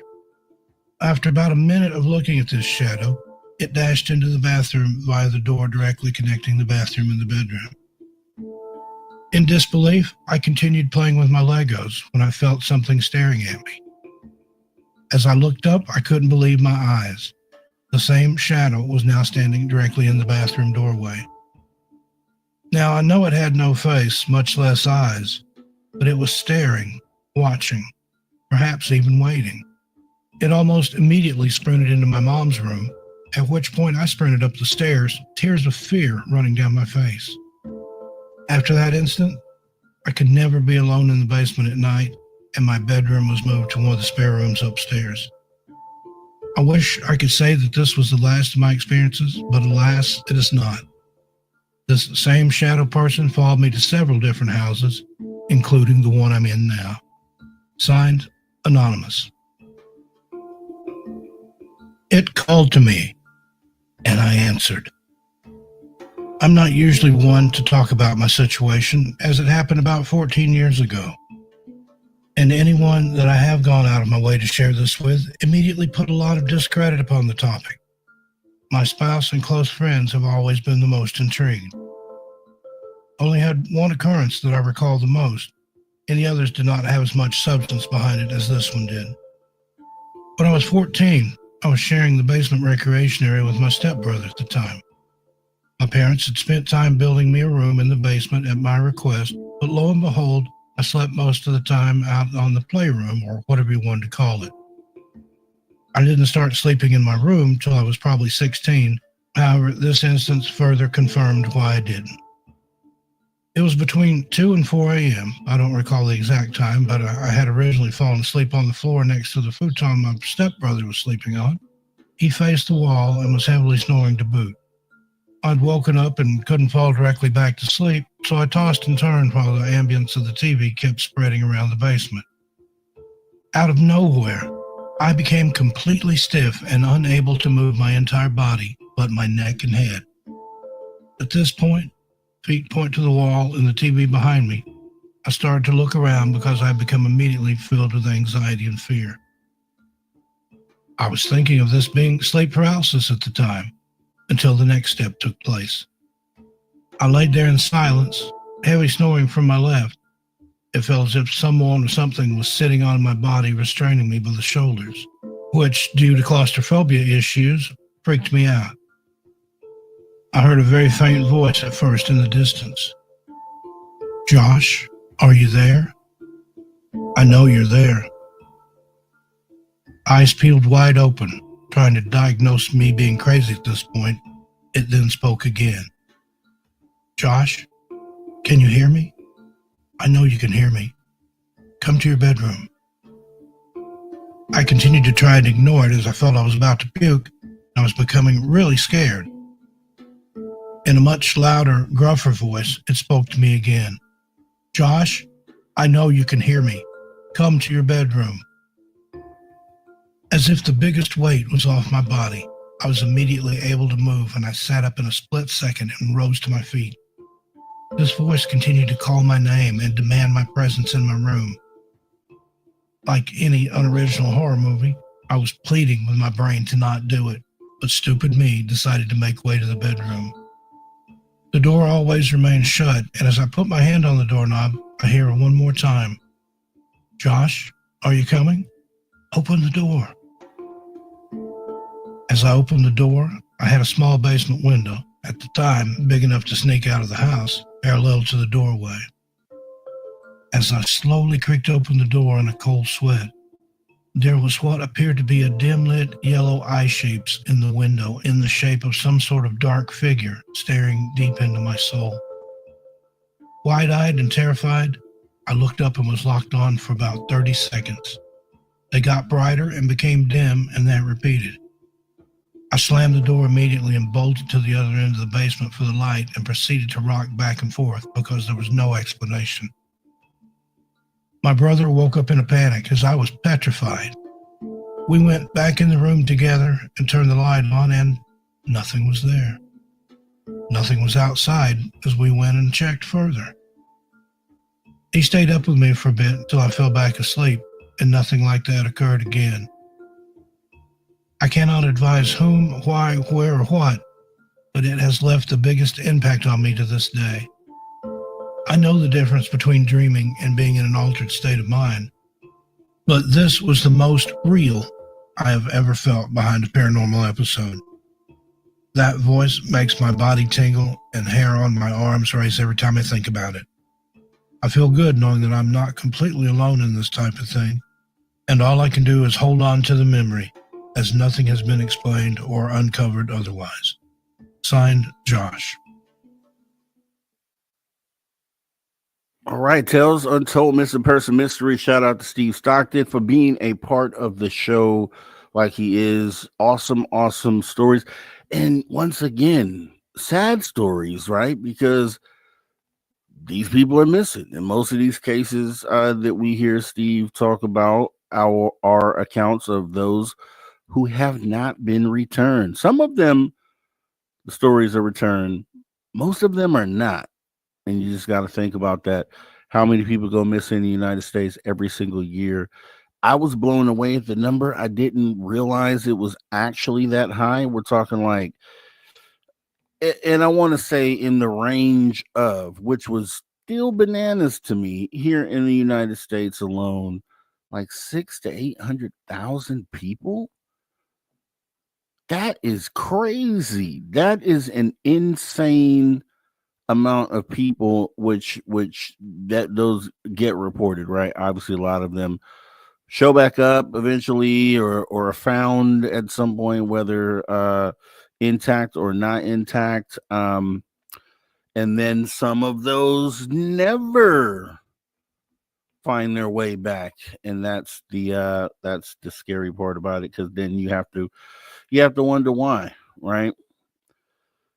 Unless there was an unaliver out there that was so on top of their game that remains would never be found.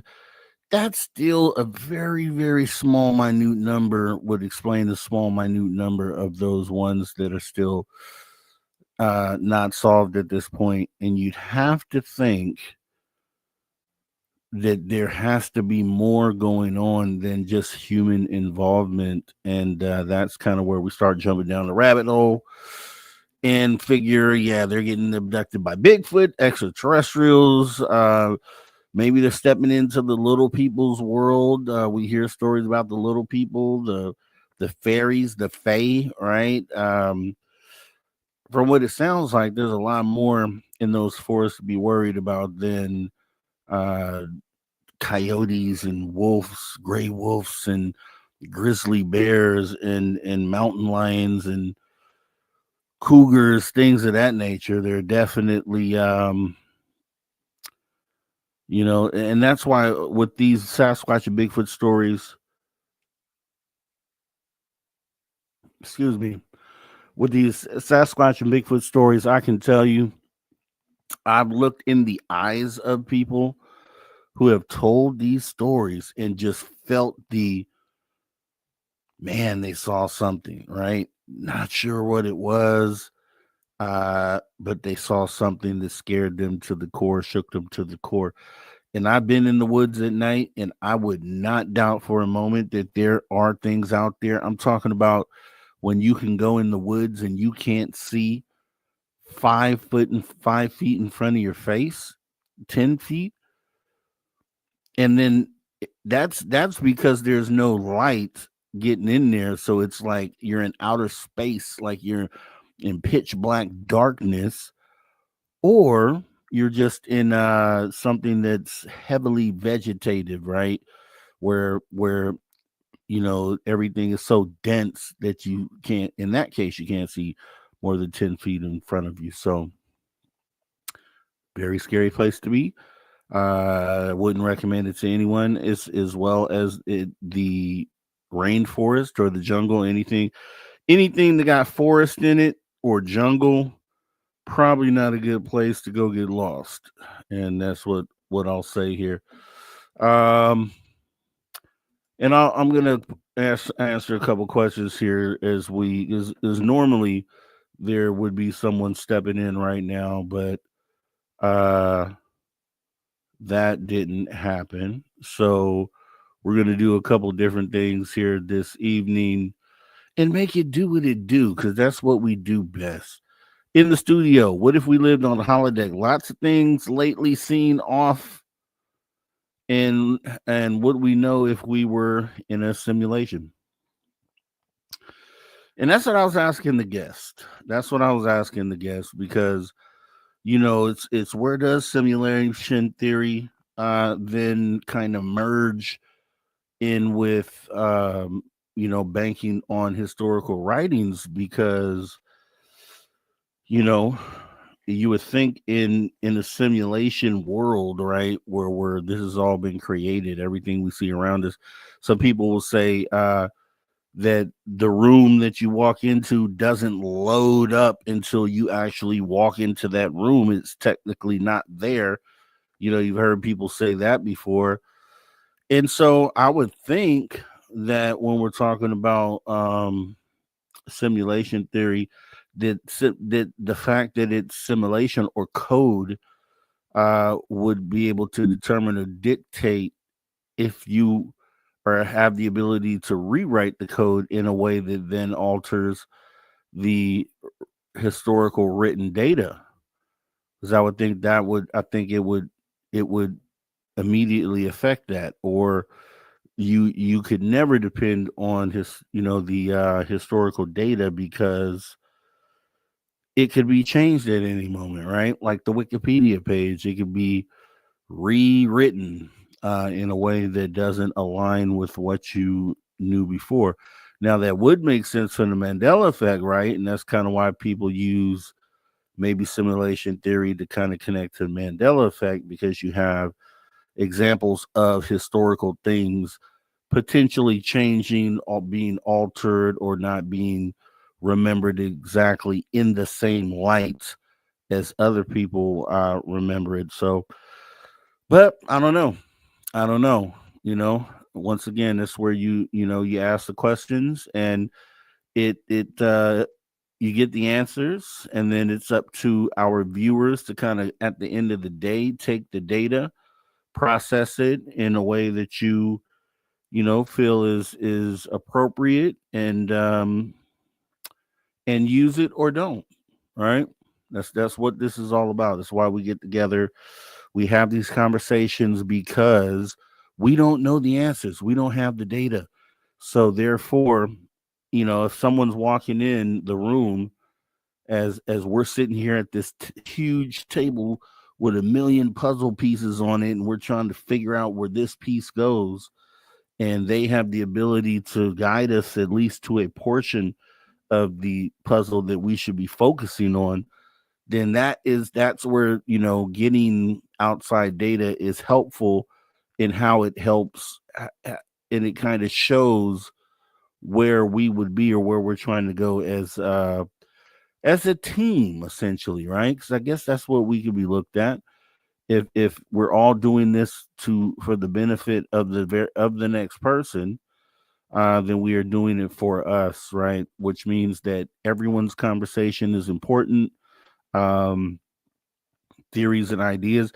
I've heard theories that I've never heard before thinking out this thing, right? I've heard some brand new ones that are just like, wow, okay, that's new. That's new. And I think at the very least, if it's plausible, if it can fit, if it could potentially fit a perspective, doesn't mean it's the only perspective, but it does mean that it does work out somehow. You get those puzzle pieces that are really, really close, but they just don't fit flush. So it's not the right one, but it's pretty dang close. So you know what now to look for, the same type of piece, right? It's a metaphor for what we're doing and what we're going through and how we're moving ourselves through this moment and why we have these conversations. And it's a reminder, like I always say, when you host these shows and you have these conversations, you hear a lot of information. You can't allow yourself to be swayed one way or the other. You have to recalibrate yourself at the end of the day, because the only way that you will remain effective in a conversation is if you stay in the middle of the road and that you are open to data being provided from both sides of the conversation, almost like a mediator, right? Who's not biased to one particular side. A mediator is going to, be pretty straightforward when processing the information that they get, and not going to hold, a bias for one particular side or not. So that's why I do this, and want to spend some time talking about that, as we had nothing but time as we went ahead and ended Steve Stockton Tells Untold Missing Person Mysteries, which once again we want to thank him for. And we're going to actually get ready to go in to the final break of the night, right? As I wrap things up, filling in for Dave Scott, trying out some new things with the audience, and you guys have given me awesome feedback. We will continue to make tweaks and raise the bar and do what we do here on this end. You guys just show up. Make sure you hit the subscribe button, notification bell. As long as you're here, that works out. We're going to take this last break, though. Thanks for listening to me speak. We'll be right back, though. Last 30 minutes. It's going to be fire. Maybe do unapologetically Mr. Rob G, because I still have some things on my mind that I do want to talk about. And it could get spicy. Make sure you come back right after the break.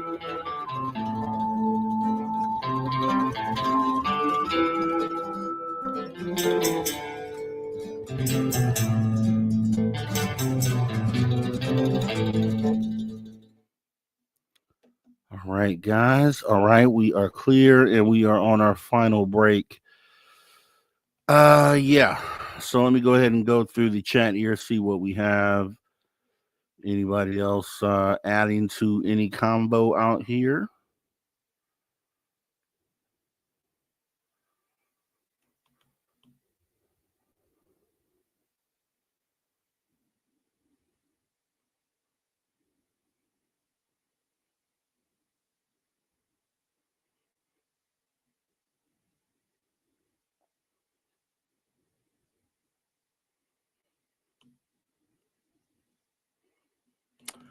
And I appreciate you guys keeping it respectful too tonight. When we have tough conversations, sometimes, as I was saying with the guest, sometimes emotional strings get tugged and heartstrings, and just sometimes you respond based on emotion. And I just really appreciate you guys handling it the way that you did tonight. And I got your messages. And just know that. And everything's all good. Everything's good to go. Everything is good to go.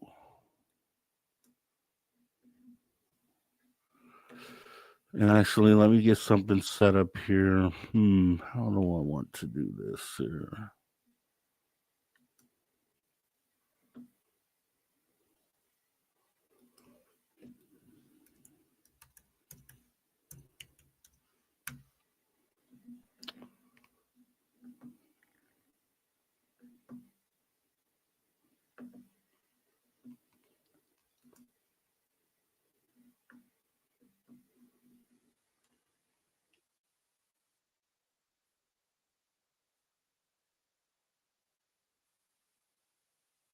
All right, give me 1 second here, guys. Trying to do something on the back end.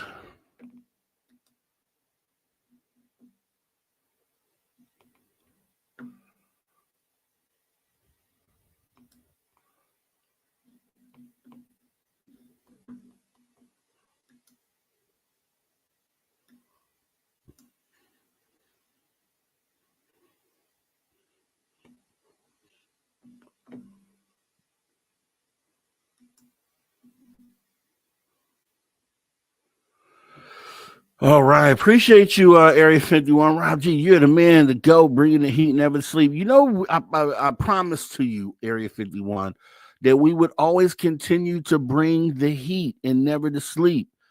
Ever since you created the term, that's the bar, right? That's the minimum bar, right? We got to at least bring the heat, never to sleep.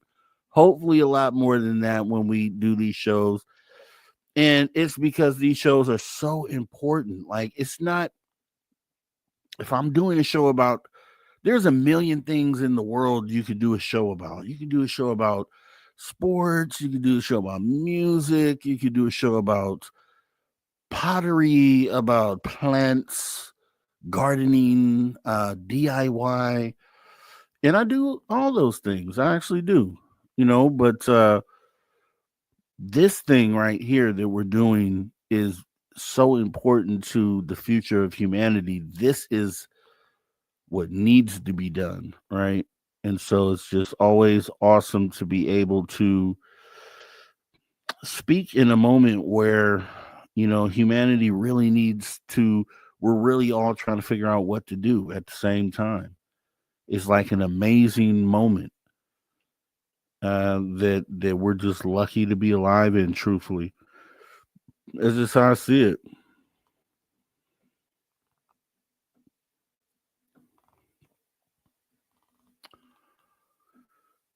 And we got about 45 seconds left here before we come back.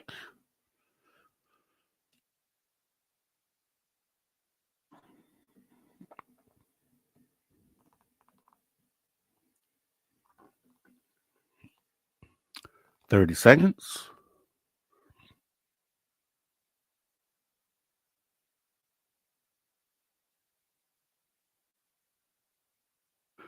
Joe Monk asking really quick, got 15 seconds. What's the most haunted place you've been to in Bakersfield, Rob?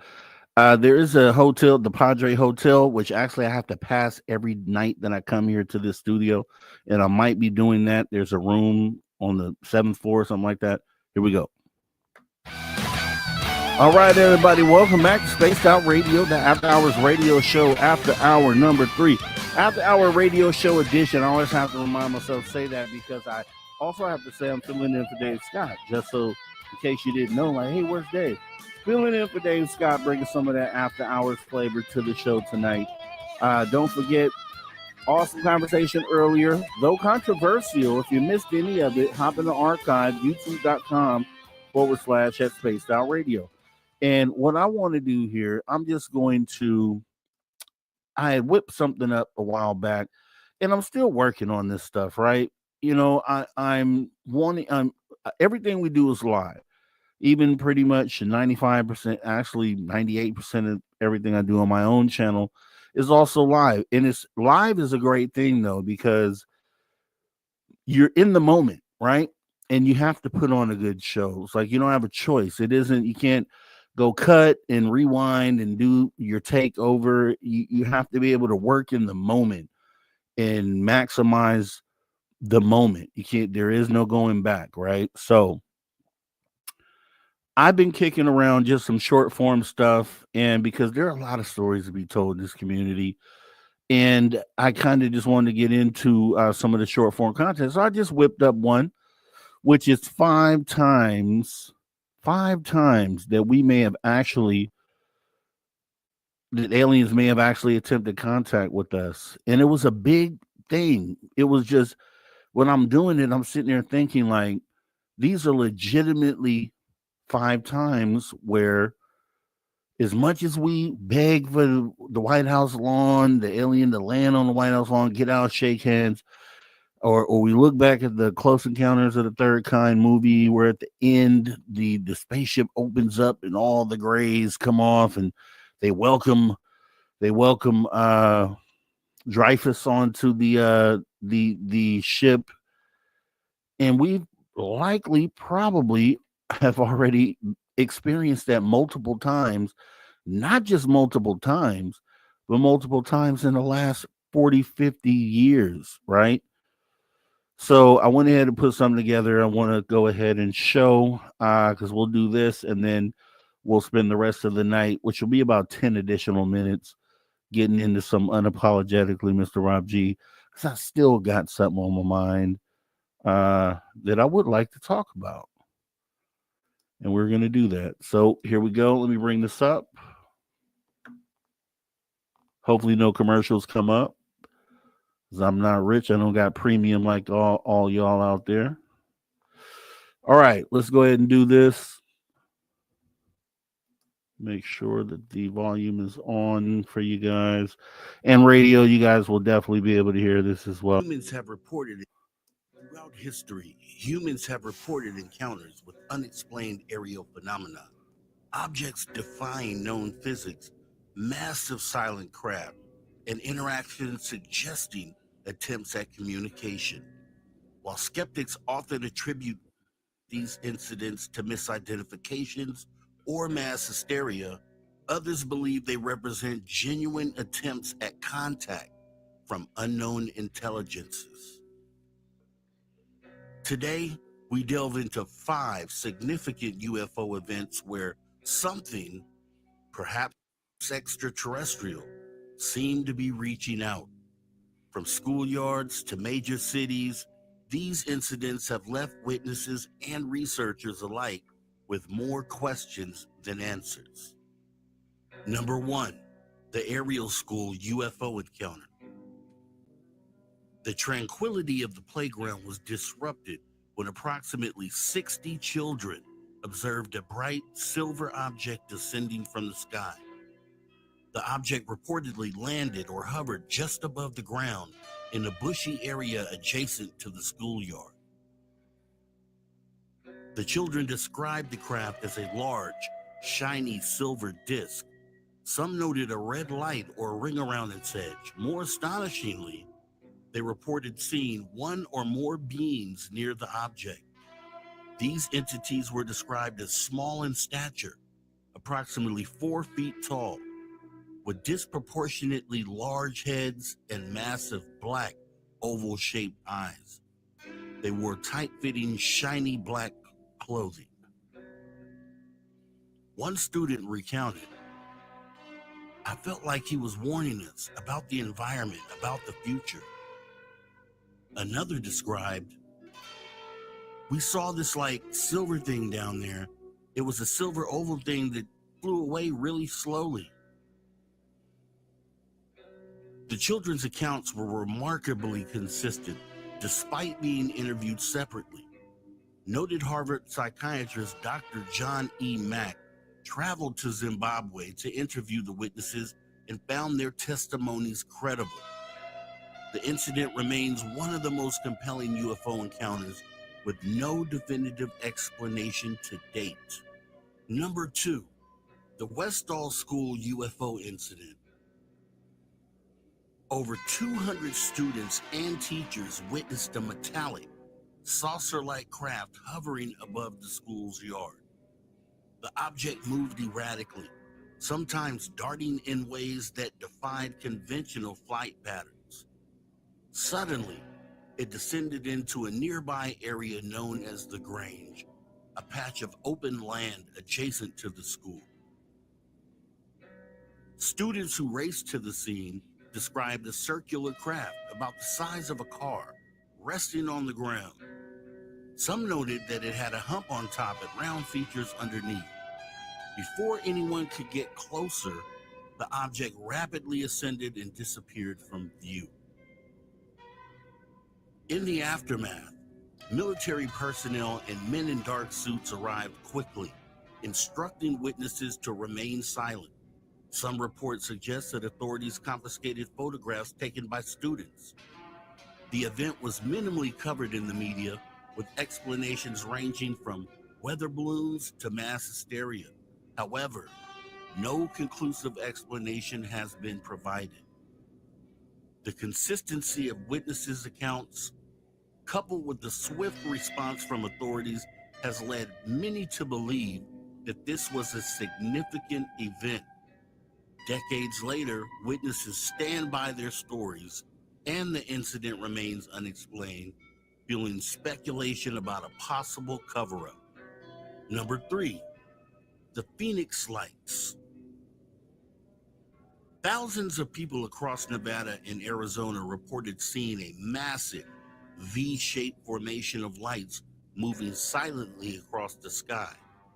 The formation was enormous, with estimates suggesting it spanned over a mile in length. Witnesses described it as blocking out stars as it passed overhead. Observers recounted a series of amber orbs aligned in a V-shaped formation gliding silently. Some reported seeing a solid structure connecting the lights, while others perceived them as individual entities moving in unison. The event lasted for several hours, with sightings reported between 7:30 p.m. and 10:30 p.m. The U.S. Air Force later explained the lights as flares dropped during training exercises at the Berry Goldwater Range. However, this explanation contradicted many eyewitness accounts, which described a structured craft rather than separate descending lights. The Phoenix Lights remains one of the most well-documented witnessed UFO events in history. The disparity between official explanations and witness testimonies has led to ongoing debates and investigations, with no consensus reached to this day. Number 4, UFOs over Washington, D.C. Radar operators at Washington National Airport and other nearby facilities detected unidentified objects moving in restricted airspace over the White House and the Capitol. These objects exhibited extraordinary speeds and maneuverability, prompting immediate concern. Pilots and radar operators described luminous orbs and fast-moving lights that would appear suddenly, change direction abruptly, and vanish from sight. Fighter jets were scrambled to intercept, but the objects seemed to evade pursuit effortlessly. The Air Force held a press conference, the largest since World War II, attributing the sightings to temperature inversions causing radar anomalies. However, this explanation did not satisfy many, given the visual confirmations by pilots and radar operators. The 1952 Washington, D.C. UFO incidents remain a significant chapter in UFO history. The combination of radar detections, visual sightings, and the proximity to the nation's political heart has led to continued intrigue and speculation about the nature of these unidentified objects. Number 5, the New Jersey drone phenomenon. The drones were described as being as large as SUVs, emitting loud humming noises and flying in groups over residential areas and near sensitive locations, including military installations and critical infrastructure. The sheer number and size of these drones led to widespread public concern and media coverage. Witnesses across multiple counties reported seeing formations of drones flying at low altitudes. Some described them as having a bright, flashing lights and moving in synchronized patterns. The sightings were consistent over several weeks, with reports peaking in early December and into January. The Federal Aviation Administration, or FAA, imposed temporary flight restrictions over critical infrastructure areas in New Jersey, citing security concerns. The FBI and the Department of Homeland Security launched investigations, urging the public to report any suspicious drone activity. Despite extensive efforts, officials were unable to identify the operators of the drones, leading to widespread speculation and theories about their origin. So ask yourself, were these some top secret government craft? Were these prosaic, explainable objects? Or more likely, were these 5 times that aliens may have attempted to make contact with humanity?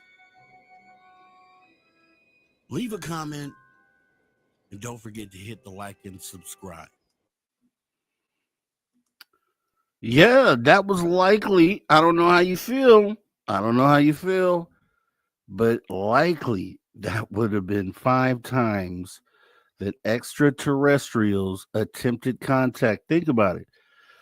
Aerial school in front of all those kids, broad daylight, landed, got out the craft. Many witnesses. They all drew the same thing. Okay, just that event alone, that's like one of my top events right there. But that event alone showed the want for making contact. That's what that was all about. Westall School, essentially the same thing happened, almost 30 years prior to Aerial School, but same situation, but even more kids, like 250 kids and adults that saw that incident. And you have to ask yourself, why would you show up not way off in the sky somewhere for everybody to see, but right there, like literally right in front of you? In the Aerial School, one thing I always bring up that I didn't really know until the Aerial School Phenomena documentary came out by Randall Nickerson, when one of the kids who had grown up, I think Emily, it could have been one of the other kids though, mentioned how close they were to these beings, and they were not like a stone's throw away. If you go back and watch, they said they were like 2 meters. So we're talking about within arm's reach of the beings in those cases. So those are definitely cases that look like contact was trying to be made. Phoenix Lights was the third one. Obviously, that went on for an extended period of time over a city where everybody saw it. I think it got up into the thousands in that case. The UFOs over DC, which is the nation capital. So to put on a display from July 12th to July 29th, what is that, 2.5 weeks? That was clear that they were attempting to do something. And then most recently, the New Jersey drone situation, regardless how you want to look at that or what you think that was, and still is, if you were to believe Ross Coulthard, because he says it's still going on. That again, if even a portion of that is anomalous, of a portion of the number of objects we saw were anomalous, they still were there for a period of 2 months strong, every day, like clockwork. Don't you feel like if that was anomalous, that again was a time that they attempted to make contact? So have they tried numerous times to make contact, and we're just sitting here like, oh, we don't really know what to do. We're going to ignore what's going on. We're going to ignore the obvious display of and the unspoken action of wanting to interact over the last 50 years. I don't know, but I thought that was definitely compelling. With that being said, we're going to go ahead and get ready to wrap this thing up. We got about 5 minutes left, and I'll spend that with some unapologetic, because when it's on your heart, it's on your heart, right? So unapologetically, Mr. Rob G. And this is just, me speaking from the heart and just telling you how it is. So I got into ufology as far as on the hosting end of this. It's been a couple years now. Um, I've talked to skeptics and non-skeptics behind the scenes before ever coming to SOR. And I was told by some people how this community is. And not just the general community, not like the chat or anything like that, but just how players in this community are. And I made some statements when I first came in, and it was, I saw people not being friends with each other, and I just couldn't understand it. I'm like, you know what? We are all on the same team. We are trying to get to the same goal.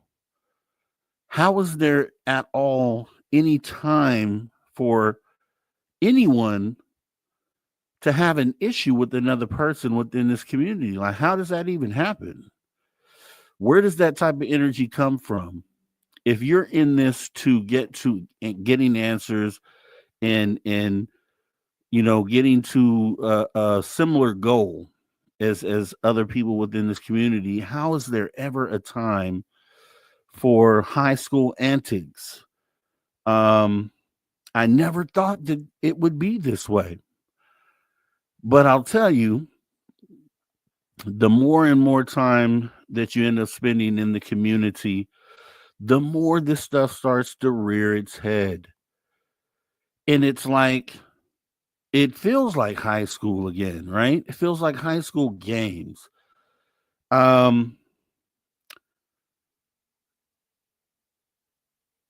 had a goal at one point prior to SOR, prior to coming to SOR, to kind of unify the community, like unite people in the community, because I looked at what was going on as just really silly and a waste of time and nothing that was going to be beneficial to get the answers. And why can't people just get along and be friends? And I was told at that time that is comes from a good place, obviously.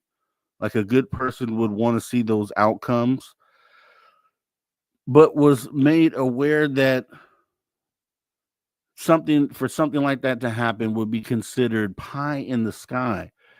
And I couldn't put my finger on why that would be the case. And, I hadn't seen any examples of it, right, going at that time. So the further you go into it, and then things start to happen, right? So we have a political shift here in the United States, something that kind of divided the citizens of the country. Just keeping it real, just really divided citizens of the country. But what it also did is it gave you a moment to peek into everyone's reality, because a lot of people were talking about how they felt and were expressing how they felt. And you found out, okay, I have people right next to me that I consider friends that back up racist views and racist outlooks, right? And in this community, I don't think racism, it does exist, but I don't think that it should, or there shouldn't be room for it, because the goal that we are trying to get to does not respond or racism has no place for where we're trying to go. But quickly realized that there were some people maybe that I had allowed to get too close, that maybe in the end of the day really didn't have the best interests at heart. So you learn lessons, but it's like the more you're going in, now I see, there's segments of this community that want to play games. Now there's segments of the communities that feel like, oh, you're doing all this stuff, you're doing all these shows. I want to be jealous of what you're doing. And I'm like, that's not what I'm in it for. I'm not in it for my own ego. I'm not in this to say I'm doing a show, that I host the show. An awesome show, by the way. If you guys haven't subscribed, make sure you hit the subscribe button and the notification bell. but I do this for everyone else, for the benefit of humanity. And I'm just seeing things that people called out for me early on. And you have to tread lightly in this community. I never thought I would be sitting here saying this, but people that appear to be your friends aren't your friends. They want what you have. They want to step in the shoes that you wear. And it's sad. And this isn't probably anyone you guys know, but I know the person that I might be speaking to understands exactly what I'm talking about. And that's me being unapologetically Mr. Rob G tonight. I want to thank our guest, Jason Breshears, for coming on in and being awesome tonight. Also, I want to thank Steve Stockton Tells and Told Miss Person Mysteries, as always, for the hour 3. I want to thank Mr. Rob G for being unapologetic tonight and really adding some value to the program, speaking the heart. I also want to thank the guy that you hear right there, right now, Mr. Ron Bumblefoot Doll, the man that rocks us in and out of each and every show, teaches us, he tells us, never say never again. Reason why? Because the phenomenon is real. It's definitely real. And because of that, anything and everything underneath that is possible. If you enjoyed the show tonight, if you enjoyed tough conversation, having your mind challenged, go ahead and hit that like button. Also, throw your horns up. We appreciate you tuning your frequency right here to Spaced Out Radio. We do what we do best. We own the night. This show is copyright SOR Media, Business Limited, Spaced Out Radio. It's been a pleasure serving you as your host, standing in while Dave is out. This is the After Hours Radio Show edition of Spaced Out Radio. I'm Mr. Rob G. And to all you space travelers out there, each and every one of you guys watching, listening right now, this isn't a goodbye nor a farewell. However, you can best believe as we go off air for the night, we're going to be back right here doing the same thing again and again and again. Same time, same place. Much love to everybody out there. Have a great rest of your night. Take care.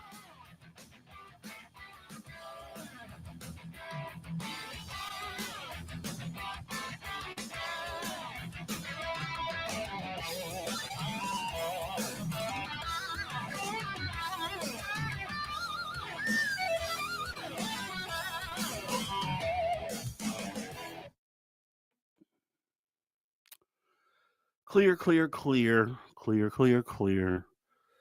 We go ahead and fill this out real quick. I'm not going to be around for long tonight. Yeah, much love to everybody out there too. As we get unapologetically Rob G tonight, and yeah, let's put a lot more love out there, less hate, and let's do it for the kiddos, man. Let's do it for our children. Let's do it for our grandkids.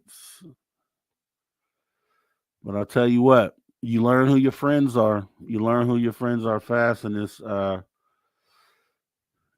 space. You do. And more importantly, you learn who your friends aren't.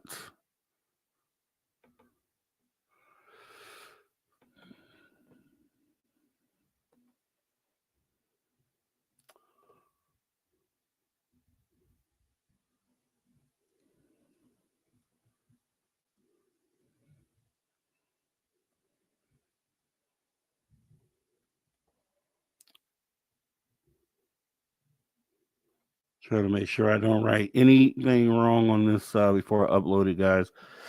So it's taking my attention away for a moment. Let me see, what is this?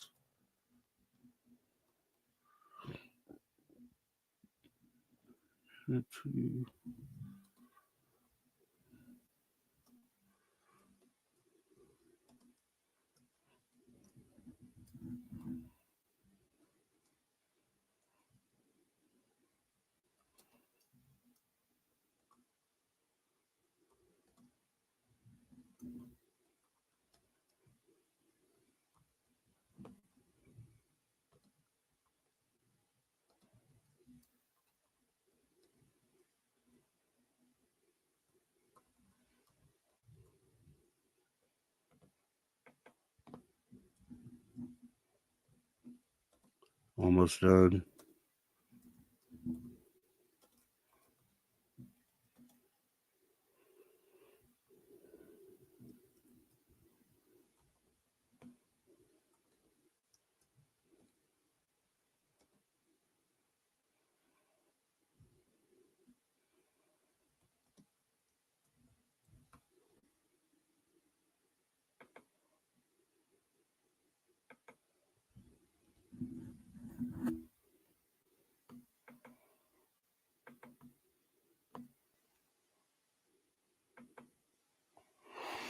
All right, that is uploading. That is uploading, and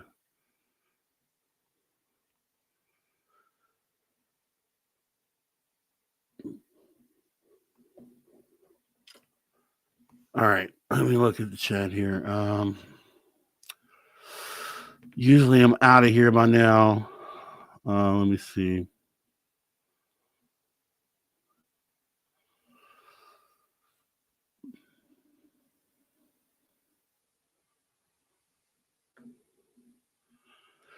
Appreciate the love and support out there too. This is it's just, you know, it's gonna take more energy. It's gonna take more energy to get where we need to go out here, man.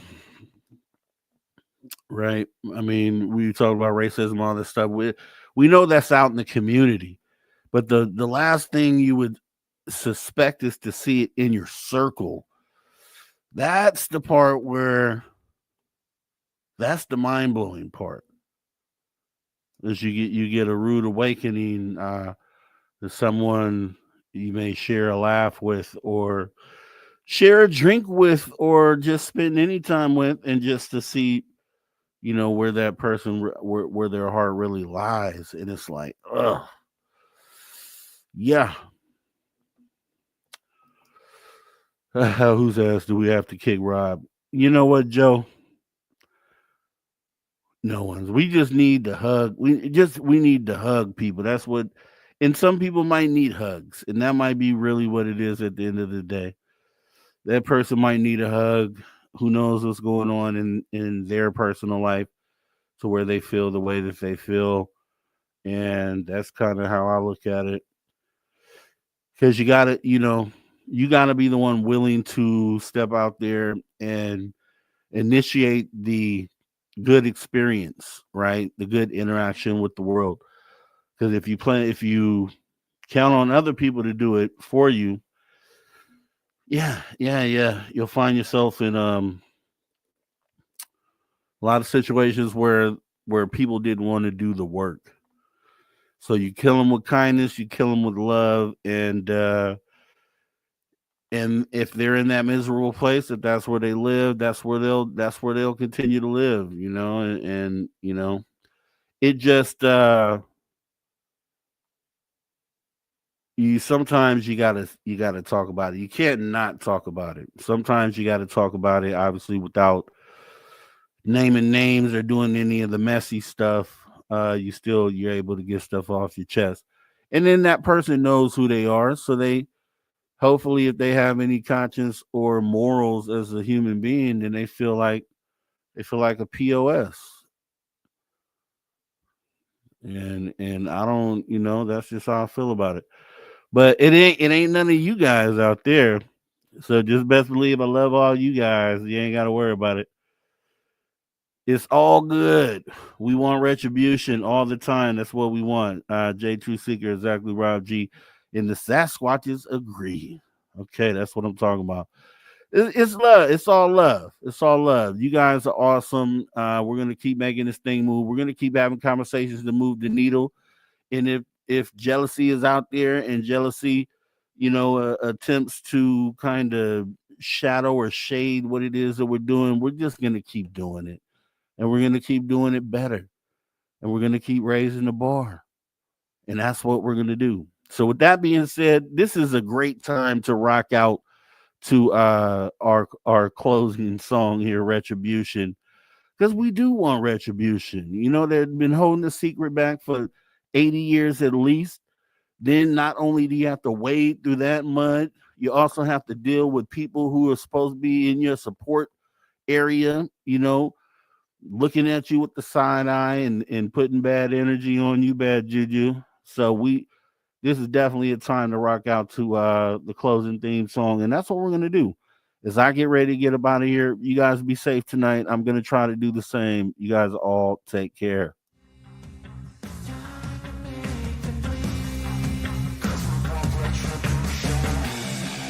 Cause we want retribution. Oh yeah, we want retribution. Oh yeah, we want retribution.